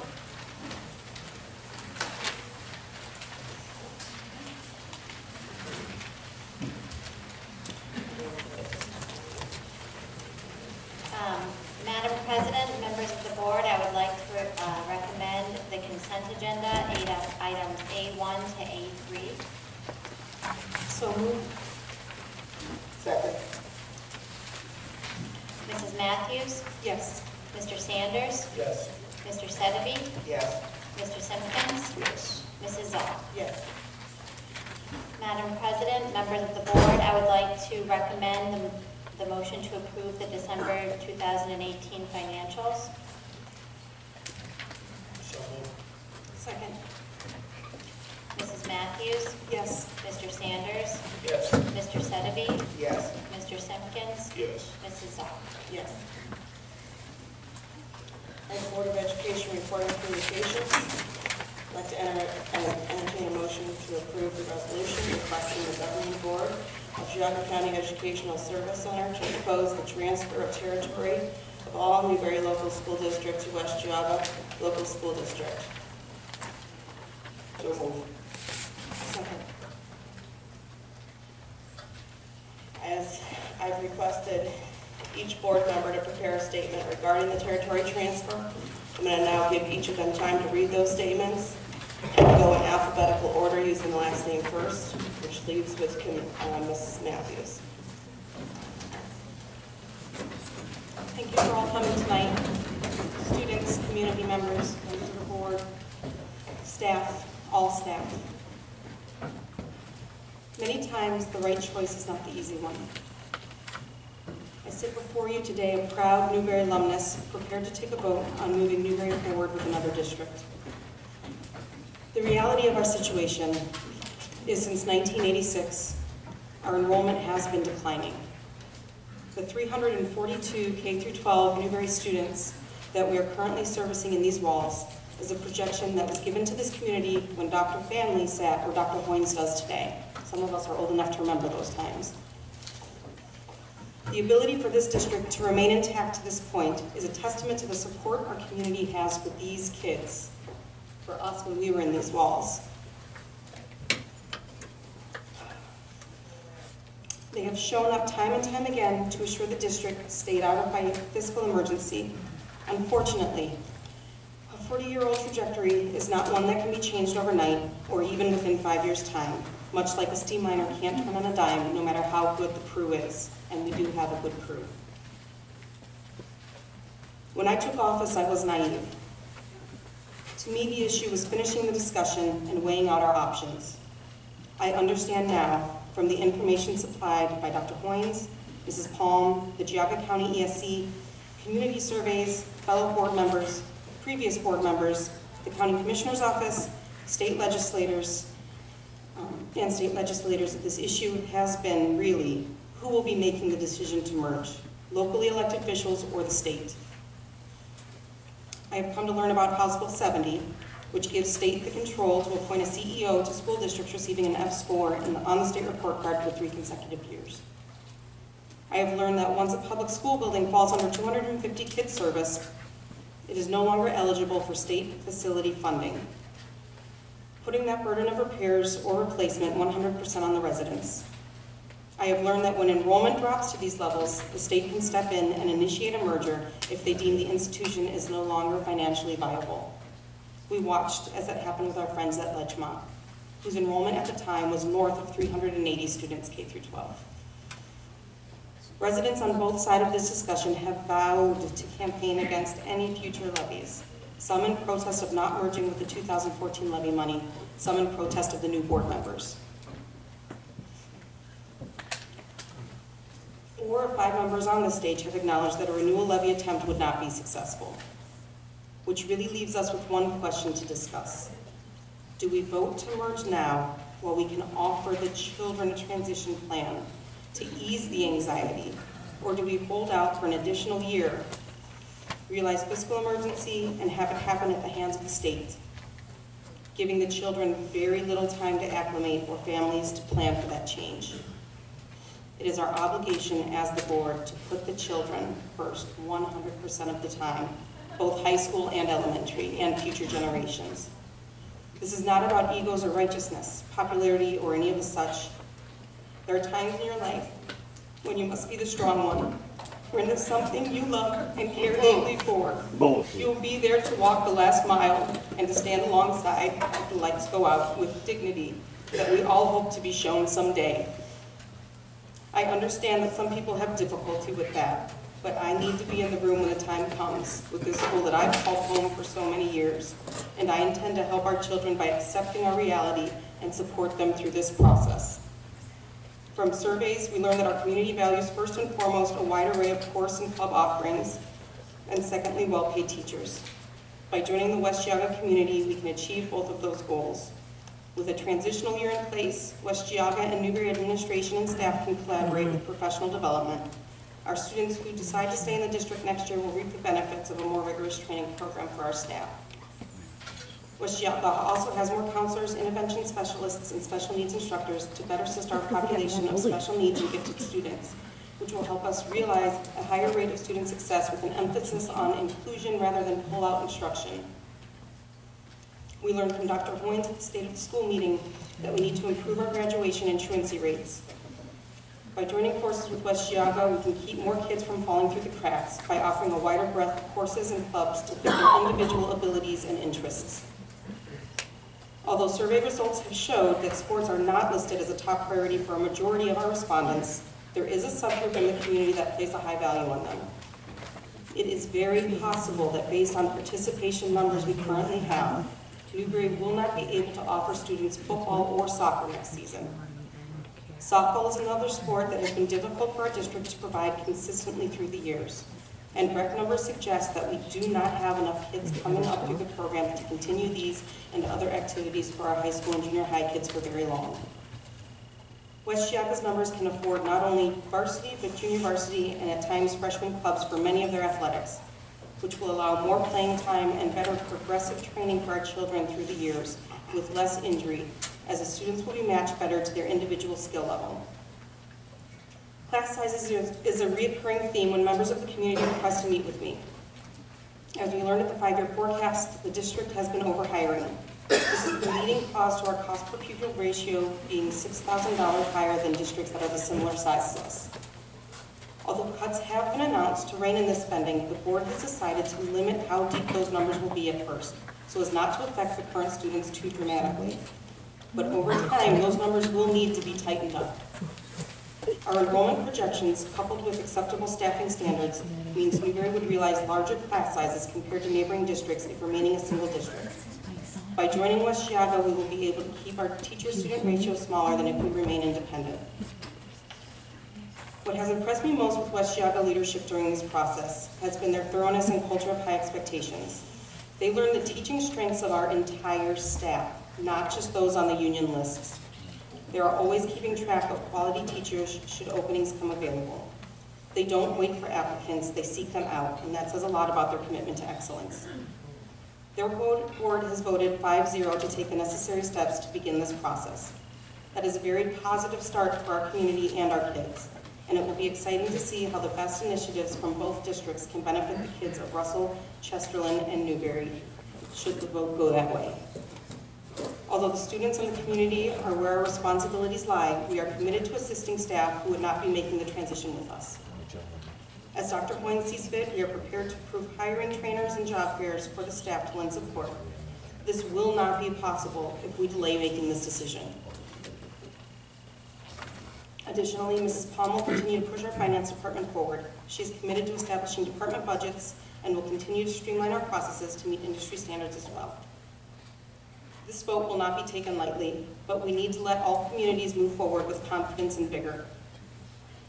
I wish Berkshire all the best, and I am excited to see how their prime initiative shapes up through the years and becomes a force that also pushes the standards of education for our county. Although this burden has been ours to bear, countless people understand the enormity of this situation and have helped to shoulder the pain that comes with it.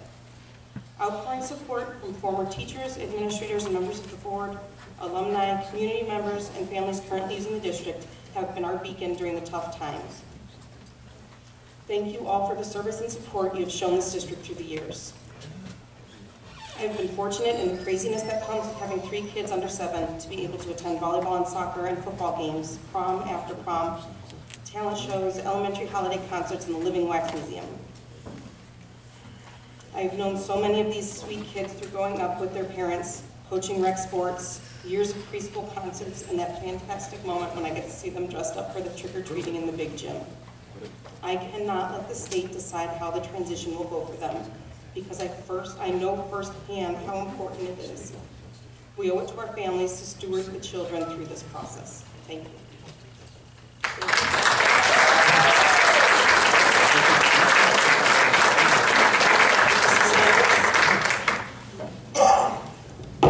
If we take this vote tonight, we're doing our students and our community a disservice. Absolutely.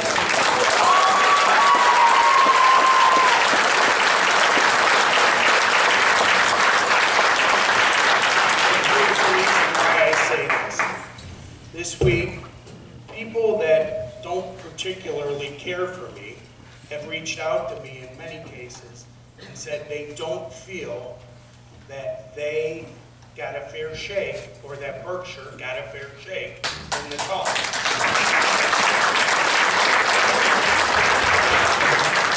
Let's make my stance clear. I want Newbury to stay independent. I always have.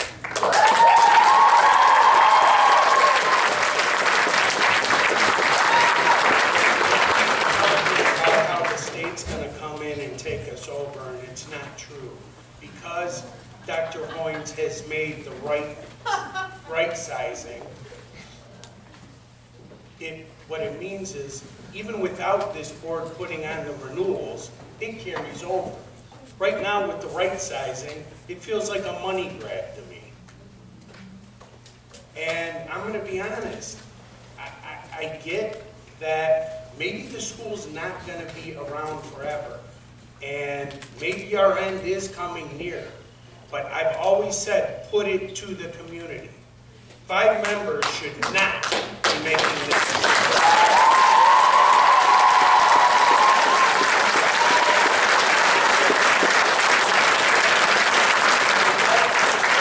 People on the opposite side of this. I'm for you. You have a right to be heard, but let's all all do it with a vote. Let's not put it on somebody's shoulders and you say, well, we voted in those 3 to do the job. Well, so far, if this week is any indication of how well this board's doing the job, then we're in trouble.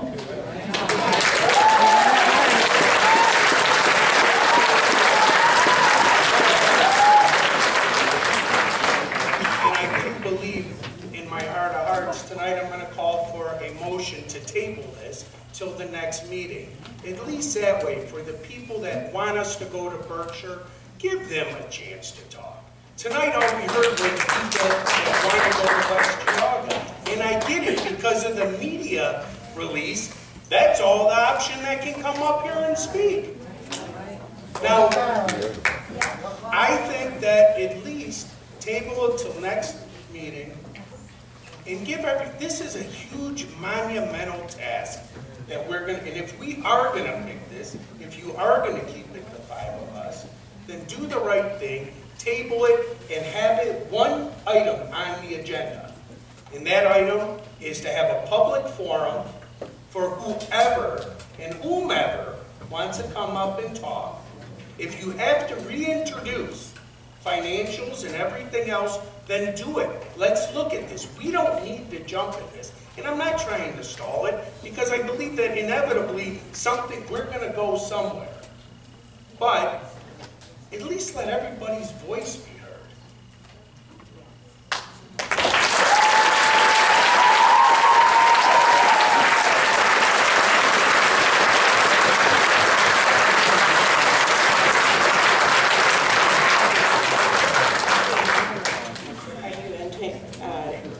Mr. Sanders is recommending a motion to table.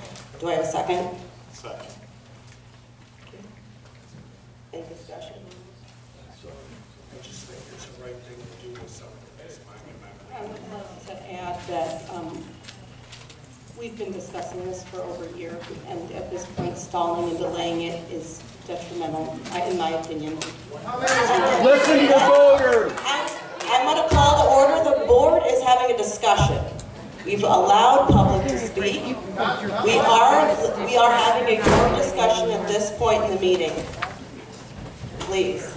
We've had multiple work sessions, which we always open the floor to at our next meetings, that people have had time to voice in at our regular meetings, that they can talk and voice their opinion. And we have heard from many community members outside of board meetings. I'd like to add before that continues. Did you put it to ballot when you removed us from the merge talks to West Geauga on March 13th, 2017? Did anybody get asked on a ballot? No. To get removed from that conversation? No. I think this goes both ways, because when March 13th happened, when this board removed ourselves from that conversation. So you're going to say that knowing what you said? No, knowing what you know. I want to just make myself clear. This type of discussion is avoidable. You made a statement that you want to put it to ballot and that you want to table this conversation, and I'm responding to you. On March 13th, 2017, when this board removed itself from that merger, they did not put it to ballot. And then an election took place where 3 new members who promised to look at each data point and gave 12 months worth of data to come to this meeting, to our open public meetings, and discuss these data points each and every month. That occurred. You were informed. No. Now, excuse me. How long are we going to delay this vote? Another month. Time out.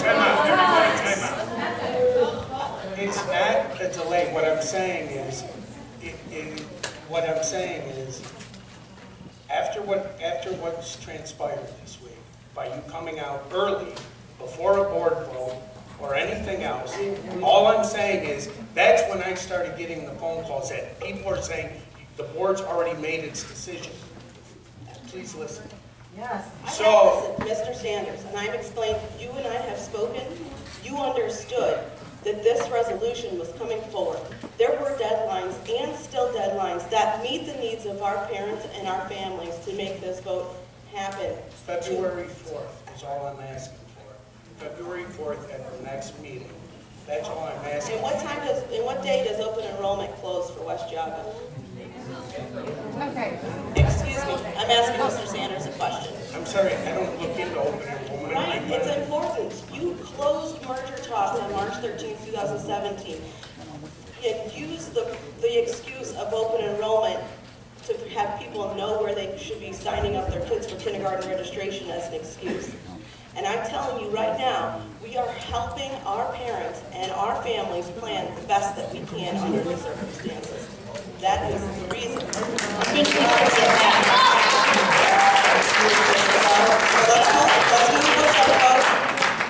Go ahead and call the roll for the table. So for the motion to table the talks, I'm going to call the roll. Mrs. Matthews? No. Mr. Sanders? Yes. Mr. Sedevy? No. Mr. Simpkins? Yes. Mrs. Zopp? No.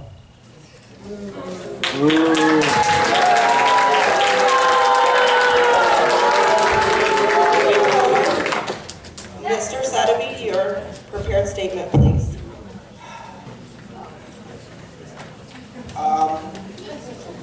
Anybody who knows me knows that I've been a resident of Newbury my whole life. The roots of my family run deep in the community and have for well over 100 years. Generations of my family have gone through the Newbury school system. The most recent have been my grandnephew and grandniece. Before that, 7 nephews and nieces and a smattering of second cousins walked these halls. And before them, me, my 2 brothers, and my 2 sisters, and various cousins learned in these classrooms. For those of you old enough to remember when my father was custodian and bus driver at Newbury School, he was here for over 30 years.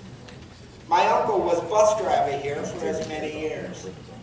And just as an aside, when my uncle started driving bus, being a bus driver involved taking his farm truck, putting wooden benches in the back, attaching a canvas canopy during inclement weather, driving the students over bone-jarring, rutted dirt roads to school, and getting paid an amount for each student delivered alive. Before that, my father, uncles, and aunts, and there were 9 of them in all, also went to the school system. At that time, however, the school system consisted of 7 one-room schoolhouses scattered throughout the township. For a farming community, this type of school system was the norm. For the times, it was adequate. The local school buildings were in walking distance for most students, making it convenient since most of the roads were unpaved and difficult to travel, being dusty, rutted, muddy, or frozen and ice-covered depending on the weather. The schools were small, with the teachers instructing various levels. Reading, writing, and arithmetic were the basic lessons. Since Newbury was a farming community, learning the basic 3 R's was good enough to make the way in the world. Subsequently, my father only went to the 8th grade. By the mid-1920s, the community was changing and the local leaders decided to reevaluate the school system. The single-room schoolhouses were deemed to be inefficient, uneconomical, and provided inadequate education for the modern world. A campaign was undertaken to close all of the one-room schoolhouses and build one large modern school building in the center of town to house all of the classrooms and separate the grades to allow for more specialized instruction. Now, I have no doubt that there were those in the community, and knowing my family, some of them included, who felt there was no need for a big, fancy school building. Still being predominantly a farming community, they felt that the prevailing school system provided an education that was good enough for the area. Luckily, there was enough forward-thinking community members that realized we must do better and went on to secure the funding for the project. In 1928, the building was completed and still stands and continues to be utilized 90 years later. Newbury School has been royally supported by the community and doggedly remained independent for these many years. But the time has come for another serious reevaluation. The world is still changing and at an ever-increasing rate. Technology outstrips itself every few years, making it extremely costly to keep pace and prepare our students for what they will face when they go out into the world. Their developing minds must be continually stimulated to make the learning process effective. What might be effective today may not be in a few short years.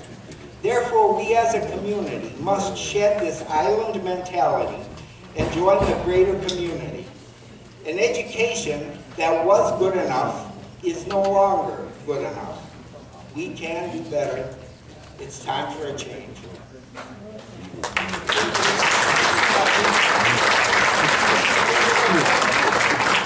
So our problem won't be as eloquent today. Students, some of you are standing. For those that aren't, just raise your hand. I'd like to see how many students are. As Marty said from the moment we walked on the stage, basically, this has always been about you. And honestly, I didn't prepare a long-winded statement with crazy numbers and facts and figures, because honestly, all that's meaningless when we're talking in front of you. So I've got one lesson for you. Over the last roughly 2 years, you have just witnessed an epic disaster from a leadership perspective inside this community. Epic.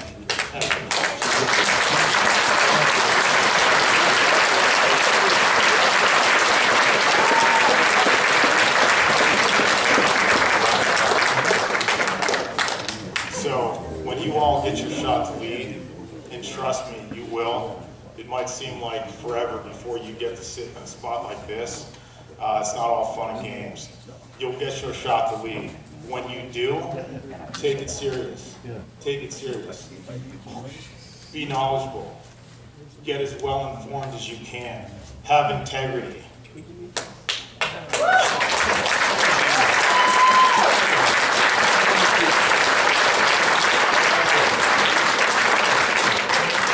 Communicate with clarity. Be transparent, open, and honest to those you lead. Be confident and lead strong. Don't use this or all the other members sitting in the community with all the craziness that happened over the last year and a half. Be your example for what a freaking leader should be. Step up and lead well. That's it. Thank you.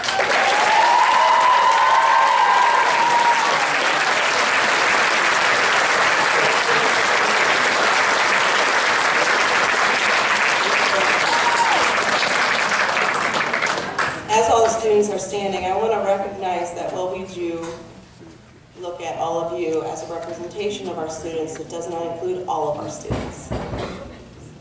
We are making decisions based on not just who's in this room. It is those that have already gone to bed. It is those that are not even born yet, future students.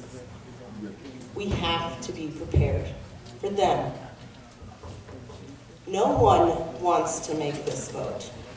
No one. Excuse me. Unfortunately, Newbury is not the only district in the state of Ohio, or in our local area for that matter, having this conversation. There are many larger districts than ours considering a similar fate and will someday be forced to make decisions like ours. Then why are you forcing us to do it now? Last, if not the last, single township district in the state of Ohio has been quite the journey, and one that we should thank our voters for supporting despite the challenges we faced along the way. My intentions since running for this position have remained constant, and that was to gather all necessary information to make an informed decision, explore all options, and once a data-based decision was made, lead our district through this process, rather than waiting until we no longer had control over where, when, and how to lead our students through this transition. Some have accused the board of only having a one-track mind in closing the school. And I can honestly say that throughout this past year, while the board was looking through each data point, if any of those results had supported this option to remain independent, this board would have been happy to support that direction. That simply was not the case. No. Listen. No. Listen. Why, you didn't listen to us? Yeah, where's the number? While we are the physical people to take this vote, listen clearly, because this is important. I'm sure. While we are the physical people to take this vote, it is on behalf of our community and the members that comprise it. For so many, being a Black Knight has been an honor, and I can proudly agree with that statement.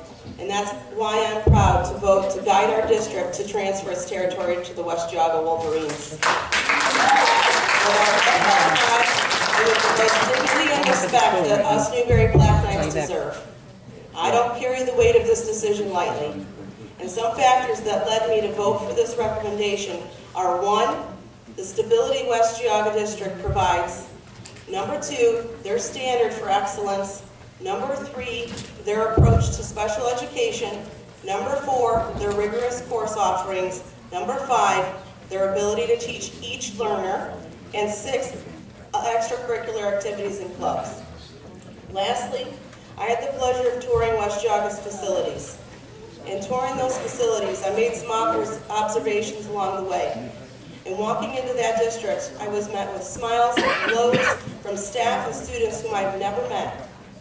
A resource officer was talking casually with high school students in the front office. They had a breakfast cafe that their special needs kids run successfully each morning. All the doors are open and all the rooms are in use. There were artwork displayed at every turn. They had a band room that was equipped with individual practice rooms, and were recently notified that a private donor has just donated the district $30,000 in instruments so each child can have their own drum. There was a science lab with impressive equipment and tools. Now let me be clear, it's never been about the bells and whistles of a brand new building for me. But listen to me, listen. Right. But having our children have access to these learning tools is essential for their futures. The energy in the building was undeniably alive, and a feeling of excitement for learning was present. I have complete confidence in Dr. Hoynes, her team, and our board, Dr. Mark Bark at West Geauga, his team, and their board, as well as Ms. Felker with the Geauga County Educational Service Center, her team and board, to make this process go smoothly with an emphasis on our current students and families. Throughout this past year, I've been meeting with representatives from each district and the Geauga County ESC. I'm so incredibly humbled by all of those who have been at the table during these conversations. Each board president, treasurer, superintendent, all remaining professional during a process that is very much personal and emotional is more than challenging. Putting the greater good before your own is expected in these positions, and each one of these people who represent, serve, and are leading in each district have surpassed my expectations. I do want to take a moment to wish good luck to the Berkshire Badgers in their extremely exciting and new venture to be an educational powerhouse on their new campus, educating and serving the eastern portion of our county. The Berkshire Board and administration have carried an incredible amount of pride and effort throughout this process, and we appreciate their transparency along the way. Lastly, I want to acknowledge the feelings of sadness, anger, frustration, and loss for some during this time. But I don't want to lose focus that for our district, this has been a long, tough road, and today is an opportunity to end this cycle. It's an exciting time for our current and future students to join an excellent district that awaits them at West Geauga. Thank you.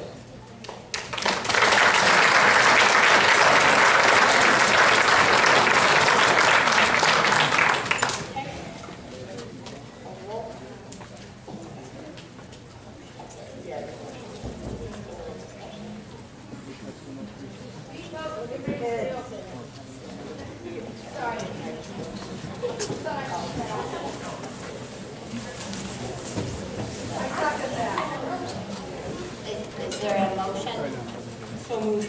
Second.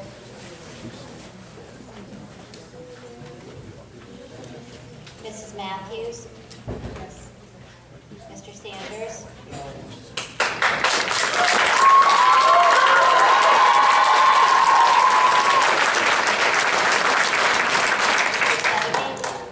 Yes. Mr. Simpkins? No.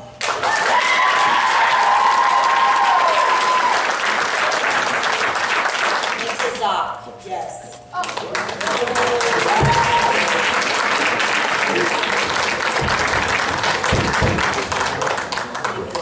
Unfinished business? New business? Public participation?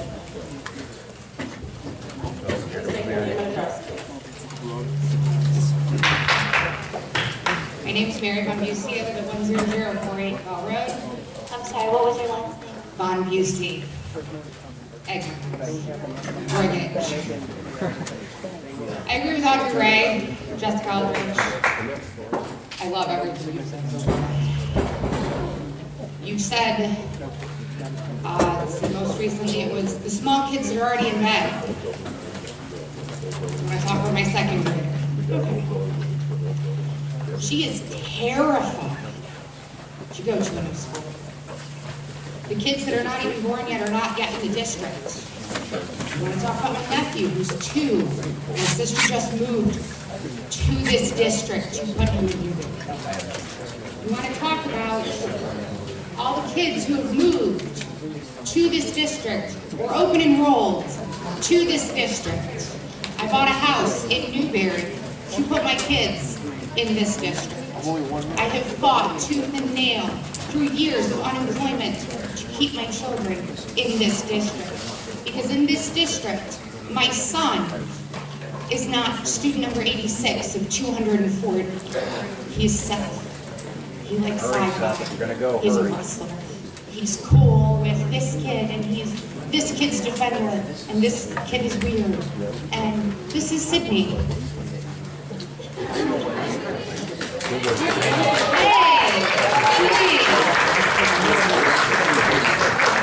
I used to trip over my foot. I don't talk to her much anymore. But she was in her math class, and they didn't get along for a long time. My daughter, the math nerd, totally tutored her. Because that's what knights do. They have integrity already.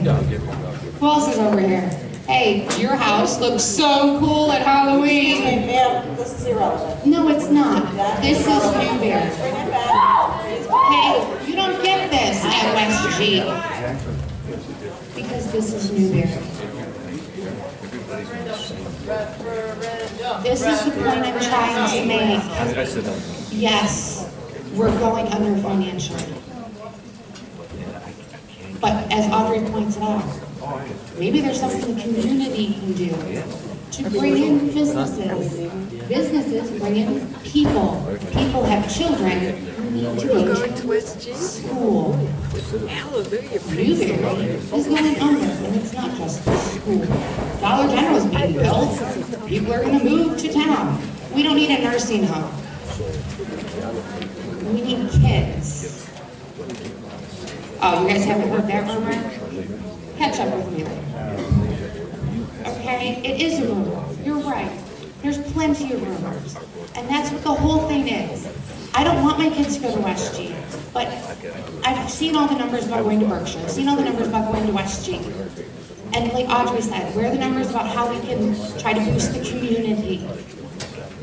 Do you have any of that? And where are all these surveys that you guys have spent all that craptastic money on? I didn't get any of those surveys. I've already put a kid through this district and have 3 in it currently. Do I not count? Maybe you should talk to some of the kids who should count, because we are in it for the kids. I agree with Marty. This should be tabled. You guys should talk to more people, because everybody I've seen come up here is all on the same side, and it's not our kids.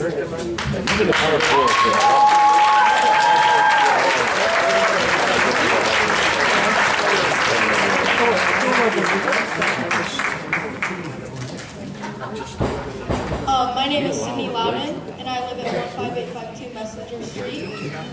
I'd like to start off by saying we are Newbury, not West G. Also, I have a question for the board. What are your plans to prevent bullying in the future when we do merge with West G? Because I myself have personally received rude remarks from West G students against the Newbury student body, such as, we are all snitches. If we snitch on anyone there, they will put all of us in the hospital. Okay? I also have proof of this, if you would like to see. I am involved in many curricular activities at Newbury: peer mentoring, track, basketball, choir, show choir. I've also been a member of volleyball. I've also been a member of things such as cheerleading and band. I myself think if I went to West G, I would not get as many amazing opportunities as I do at my school. I would not get to know all of my teachers on such a personal level that I do know them. I wouldn't have the amazing support that I do from all my friends, and we wouldn't be a family because not everyone would agree on everything. Here, everyone gets along, everyone is a family, and we are one big family, that everyone agrees on the same page. That's all I'd like to say for now, but thank you.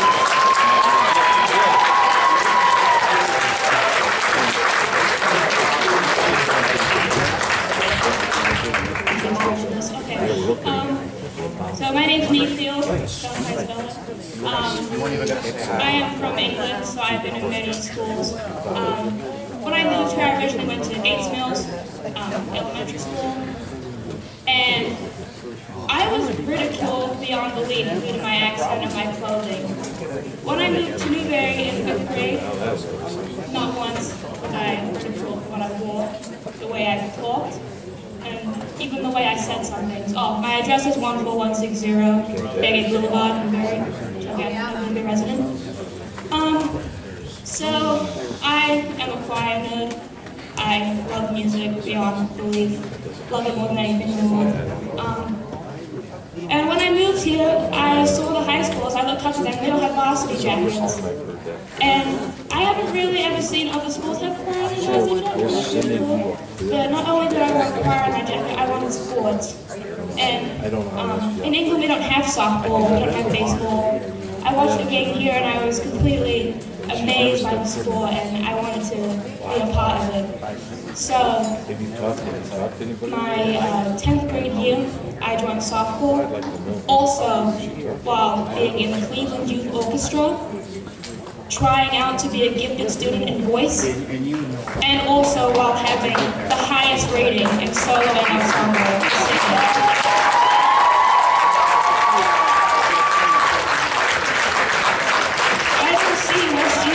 Opportunities, and I don't feel that I deserve that other students at other schools can't get it. And I'm pretty heartbroken with the way that vote just went down. But I look at the 7th and 8th graders and maybe the freshmen that love Newbury sports, and they want to have that Letterman jacket. As I was saying to my beloved teacher, Miss Blair, the other day, they want their Newbury varsity jackets, and they're not going to get it. And that upsets me because I was one of those kids. I wanted to be a music nerd and play my sports. And I'm getting that Newbury varsity jacket. And it upsets me that they're going to have to get the blue and white ones one day. So, I know you've already made up your minds, but I hope that maybe the other boards can change their minds on what's going to happen to this school. But, Newbury may have been easy at some points, but I can tell you that a bigger school would have been so much worth for someone like me, an immigrant, a nerd, and someone that isn't very good at sports. I still received that softball varsity letter, and I love Newbury for that. So thank you for letting me speak tonight.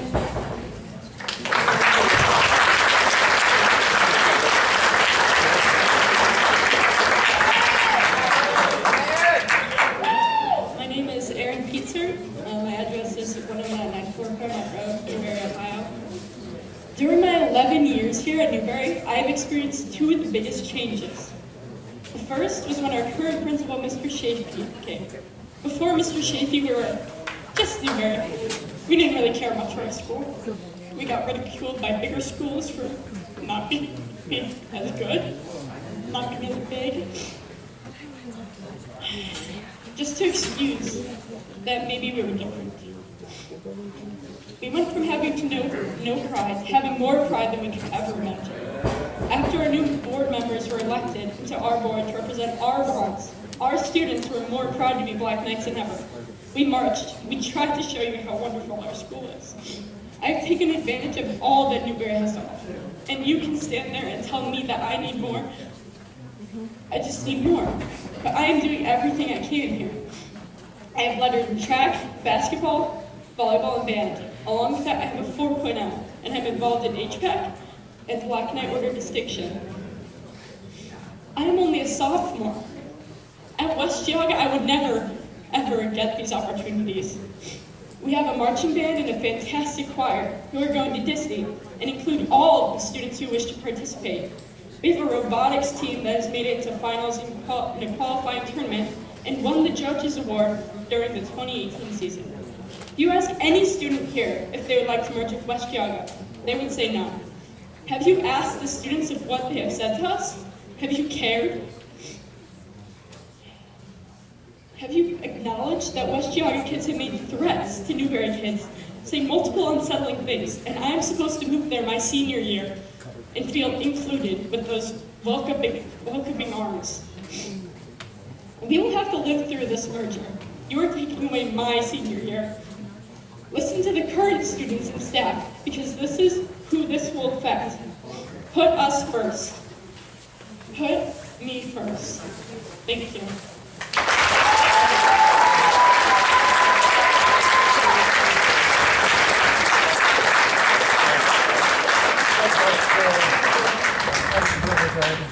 My name is Owen Otto.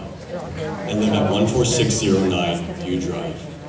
I don't think you understand the sadness, the pain, and the anger that us Newbury students are going through currently. I do agree with some things, I don't agree with many.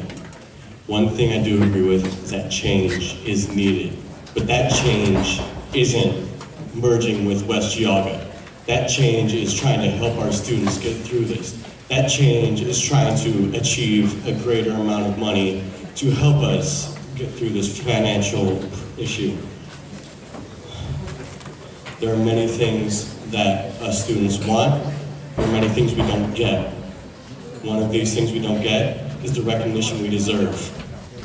Oftentimes, this board has not included us. They haven't asked us how we feel. They think that we don't matter. At least that's what it seems like to me. And nobody here thinks that is okay. Nobody here thinks that we deserve that kind of treatment. Everybody here, I guarantee, all the people who stay here to see how as students and as community members feel, think that we shouldn't merge with West Geauga. They think that we need to fix this issue without giving up. That is one thing I very much do not believe in, is giving up. And I will say that as long as I live, I will say that the last thing an organization, a person should say is that I give up. They shouldn't say that we need to just move on and not care about the current issue. They'll say that we need to try harder, that we need to go with the plan, that we need to have a plan, not just to merge. I don't understand where this wish of yours is coming from to merge, but I do understand that it seems like you're just in it for money, that it seems like you're in it for yourselves. I can't guarantee that that is what you want, but it sure is what it seems like to the rest of us. Thank you.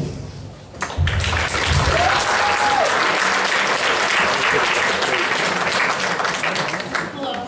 Most of you probably already know me. My name is Sage Nicholson. I live 6319 Great Oaks Parkway, Independence, Ohio. I don't live in Newbury, but I have been going to Newbury since I was in kindergarten. And my mom did teach here multiple years before I came to Newbury. The only reason I came to Newbury is because my mom taught here. I was originally supposed to go to Independence. My Nana lived there. We had it all set up for me to have my address through Independence and everything, but my dad backed out. So I came here the day before the school started and we got me registered. So, as you probably all know, my mom died October 9th, 2018. It was a hard loss for everyone. And at a bigger school like West G, it wouldn't have been such an easy process to put it through. The day, October 10th, I came in and I got to sit in the PD room with my friends. I got to talk to counselors. I got to talk to Mr. Shafee. And the night before, there was a volleyball game and it was senior night. They recognized my mom. She was a big supporter of Newbury. And yes, I will get to graduate from here, but the fact that Sydney or Jenna or Aaron or Kara will not get to graduate from here makes me very upset. And like everyone else has said, you'll probably hear it 1,000 times tonight, but we have a lot of opportunities here, a whole bunch. I know for a fact that I'm not good enough in volleyball to have a 2-year letter. I'm not good enough in softball to have a 2-year letter. And I can state that right now, in front of everyone in here. But I have them because of the opportunities I have here. Yes, they may only be a varsity sport. There may not be a JV part of the team. But I still get to play, and I still get to show my worth at this school. I also get the chance to take college credit classes. They may not count towards my GPA. I may not get a 5.0. We may not have a lot of AP classes, but we do offer CCP. West G also offers CCP, but they lean against it because of all the AP classes they offer. They also require you to test out of the AP classes for it to count towards your GPA or towards a college credit. But, I mean, I wish you guys would have let us talk to you before you guys would have made the vote. I don't know if any of your minds are changed, but it maybe would have helped if anybody was on the fence of leaning towards keeping us independent. Thank you. Thank you.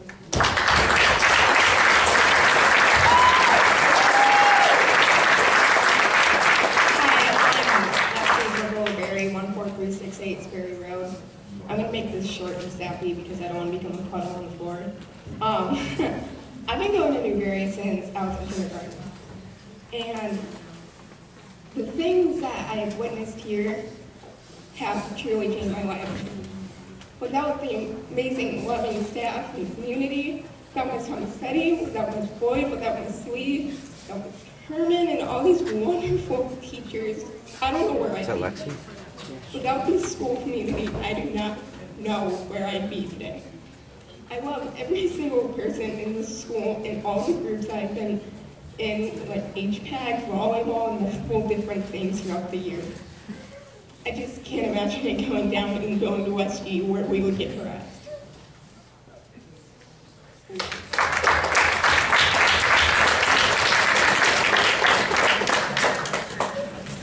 Thank you for giving me the opportunity to speak to you tonight. My name is Bobby Prinke. Some in this room know me, some don't. My husband Roger and I reside in Kiwanis Lake on Zenith Drive.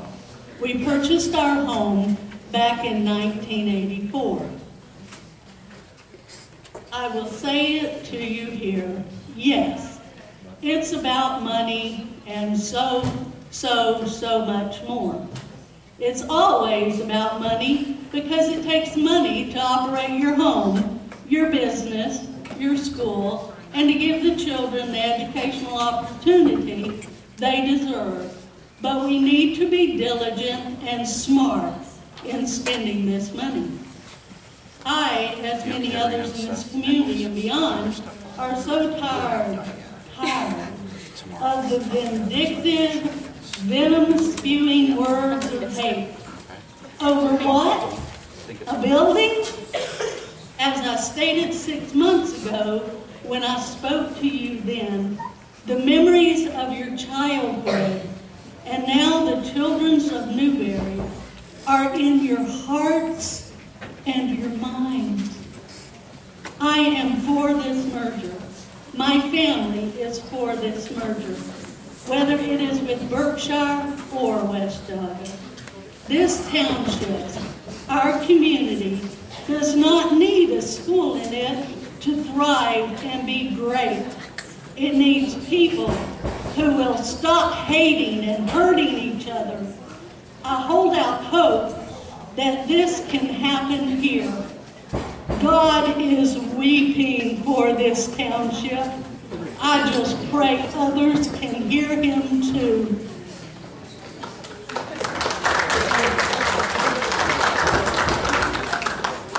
Angela Minyard, 15150 Auburn Road. Dr. Corians, Madam President, and members of the board, thank you for the opportunity to address you. My message comes with support for the decision to merge with West Geauga.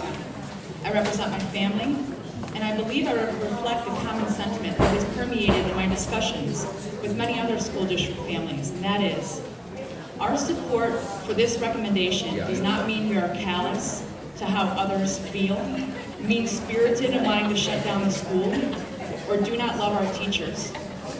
My dearest friends in Newbury include a school staff member who will likely lose her job in a merge, several lifelong Newbury residents and graduates of Newbury schools who have strong memories and sentiments of growing up a Black Knight, and the best neighbors a family could ask for, with 3 children in the junior and senior high, with one who will have her kindergarten through junior years at Newbury framed in a diploma from another school. I can understand the hurts and the difficult times they are going through, and we stand next to them all and offer our compassion, love, and support.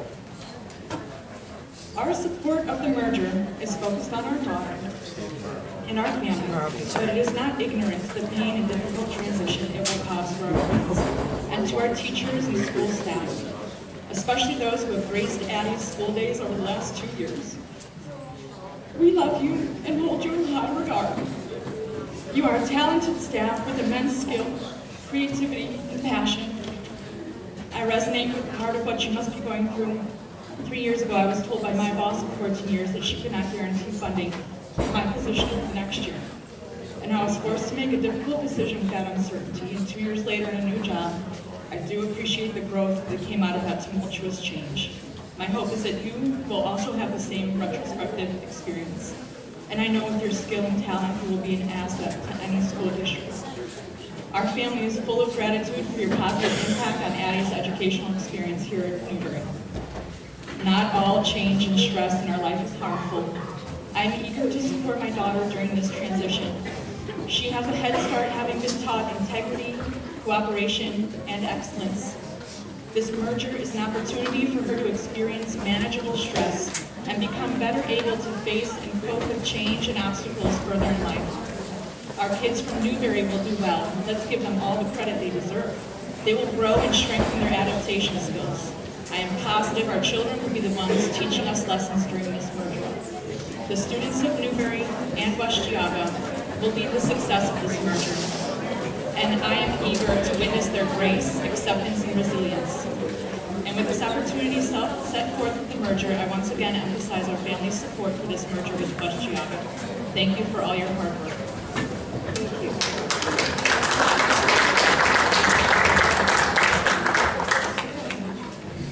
My name is Fran Dietrich, and I live at 10045 Deacon Road.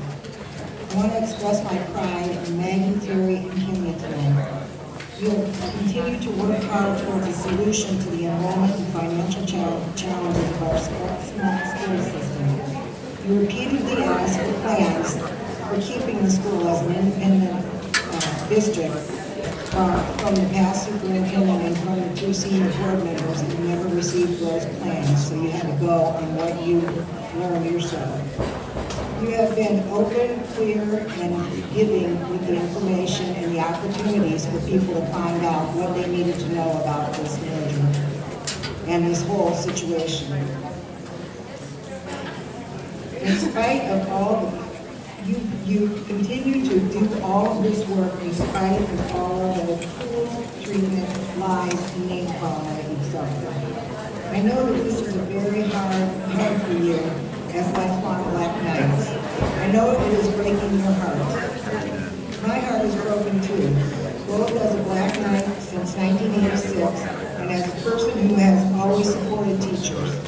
I have many teachers in my family and love each and every one of the teachers that gave of themselves to teach my children and now my grandchildren. But tonight my heart is broken by the fodder that was brought to here to increase a already difficult and heartbreaking situation through signs and t-shirts. It breaks my heart. I can't speak for the teachers here because the teachers and staff here who did these signs and shirts because frankly I'm speechless. But I do want to tell you that I am sorry that you had to be subject to this tonight and many times before, and that many of us stand strongly behind you and your decision tonight to move forward with these negotiations. We will also offer whatever support and stand strongly behind you as you go through the negotiation process to make sure that you get the absolute best for Newbury's community and students. Thank you. I just wanted to make a statement. Thank you. We have 5 minutes left in our public participation, and I just wanted to let you know. I am Anna Vaughn. I live in East Anna, If you're going to stay in the room, just make sure you're quiet so that we can. 12171 Kingston Road, Newbury. Another good thing that a lot of people do is I've been here since 2004. I wanted to talk to you guys for a couple of reasons. The first one is I'm very sad about the decision that you guys took today, especially because we're not talking about a merger like everybody says. If it was a merger, there's a difference. We're talking about a territory transfer, which means we lose control of anything and everything they do. They are going to make the decisions for our kids. The other thing that makes me very sad is because maybe some of you, maybe you might remember, my kids used to go to Kenston's high school. And Kenston is a huge school. And I can tell you, there's a very big difference for the kids that go to a big school versus the kids that come to a school like Newbury. Newbury is home. In Kenston, my son, who graduated from Kenston, was bullied. My daughter was bullied. Okay, I would approach the staff, and they would say, oh, she was instigating. Come to find out, the kid gave a concussion to another kid in her class. But of course, that's not taken care of. Also, my son, and I didn't know until actually a couple of years ago, and he's not an adult, he told me his locker mate put all his books in the trash can. Did anybody in the staff know? No.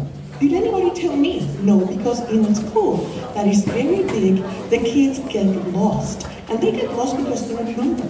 And that's one of the reasons why I truly believe Newbury is such a wonderful school. Do we have problems? Yeah. But it's not the end of the world. I know that the teachers and the administration and the staff and the students are a family. And they take care of each other. Some of the kids tried to bully one of my kids, and one of his friends from the sports team told him, you mess with him, you mess with me. They're good kids, they watch for each other, they watch each other's back. And that's what family, and that's what Newbury is. And it's a very big shame that you guys decided to do a territory transfer where you lose all control of what's going to happen to your children. You may have the fantasy of the many classes and the many opportunities. You've never lived the reality of a big, huge school. Thank you.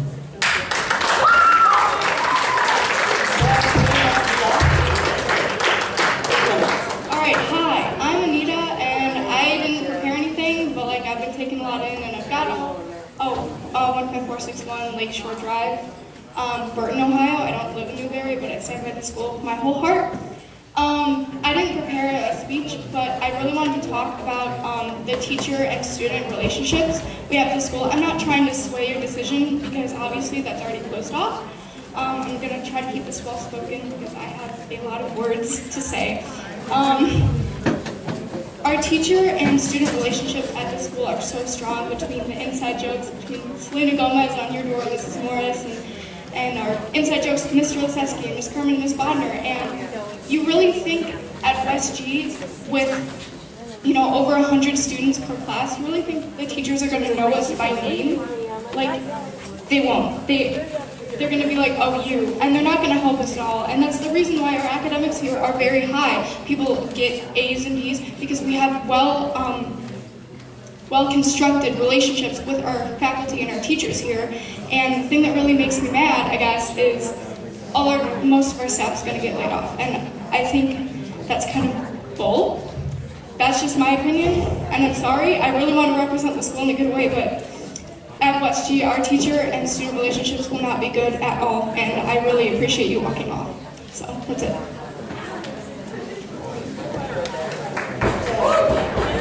That will conclude our public participation for tonight. Thank you. Here to fail our students. We are Newbury, not West G. I will always be a Newbury black man.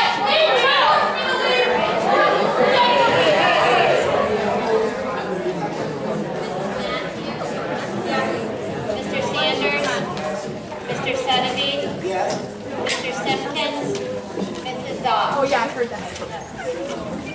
It's okay. We're allowed to be here. Thank you, Marty. Fail.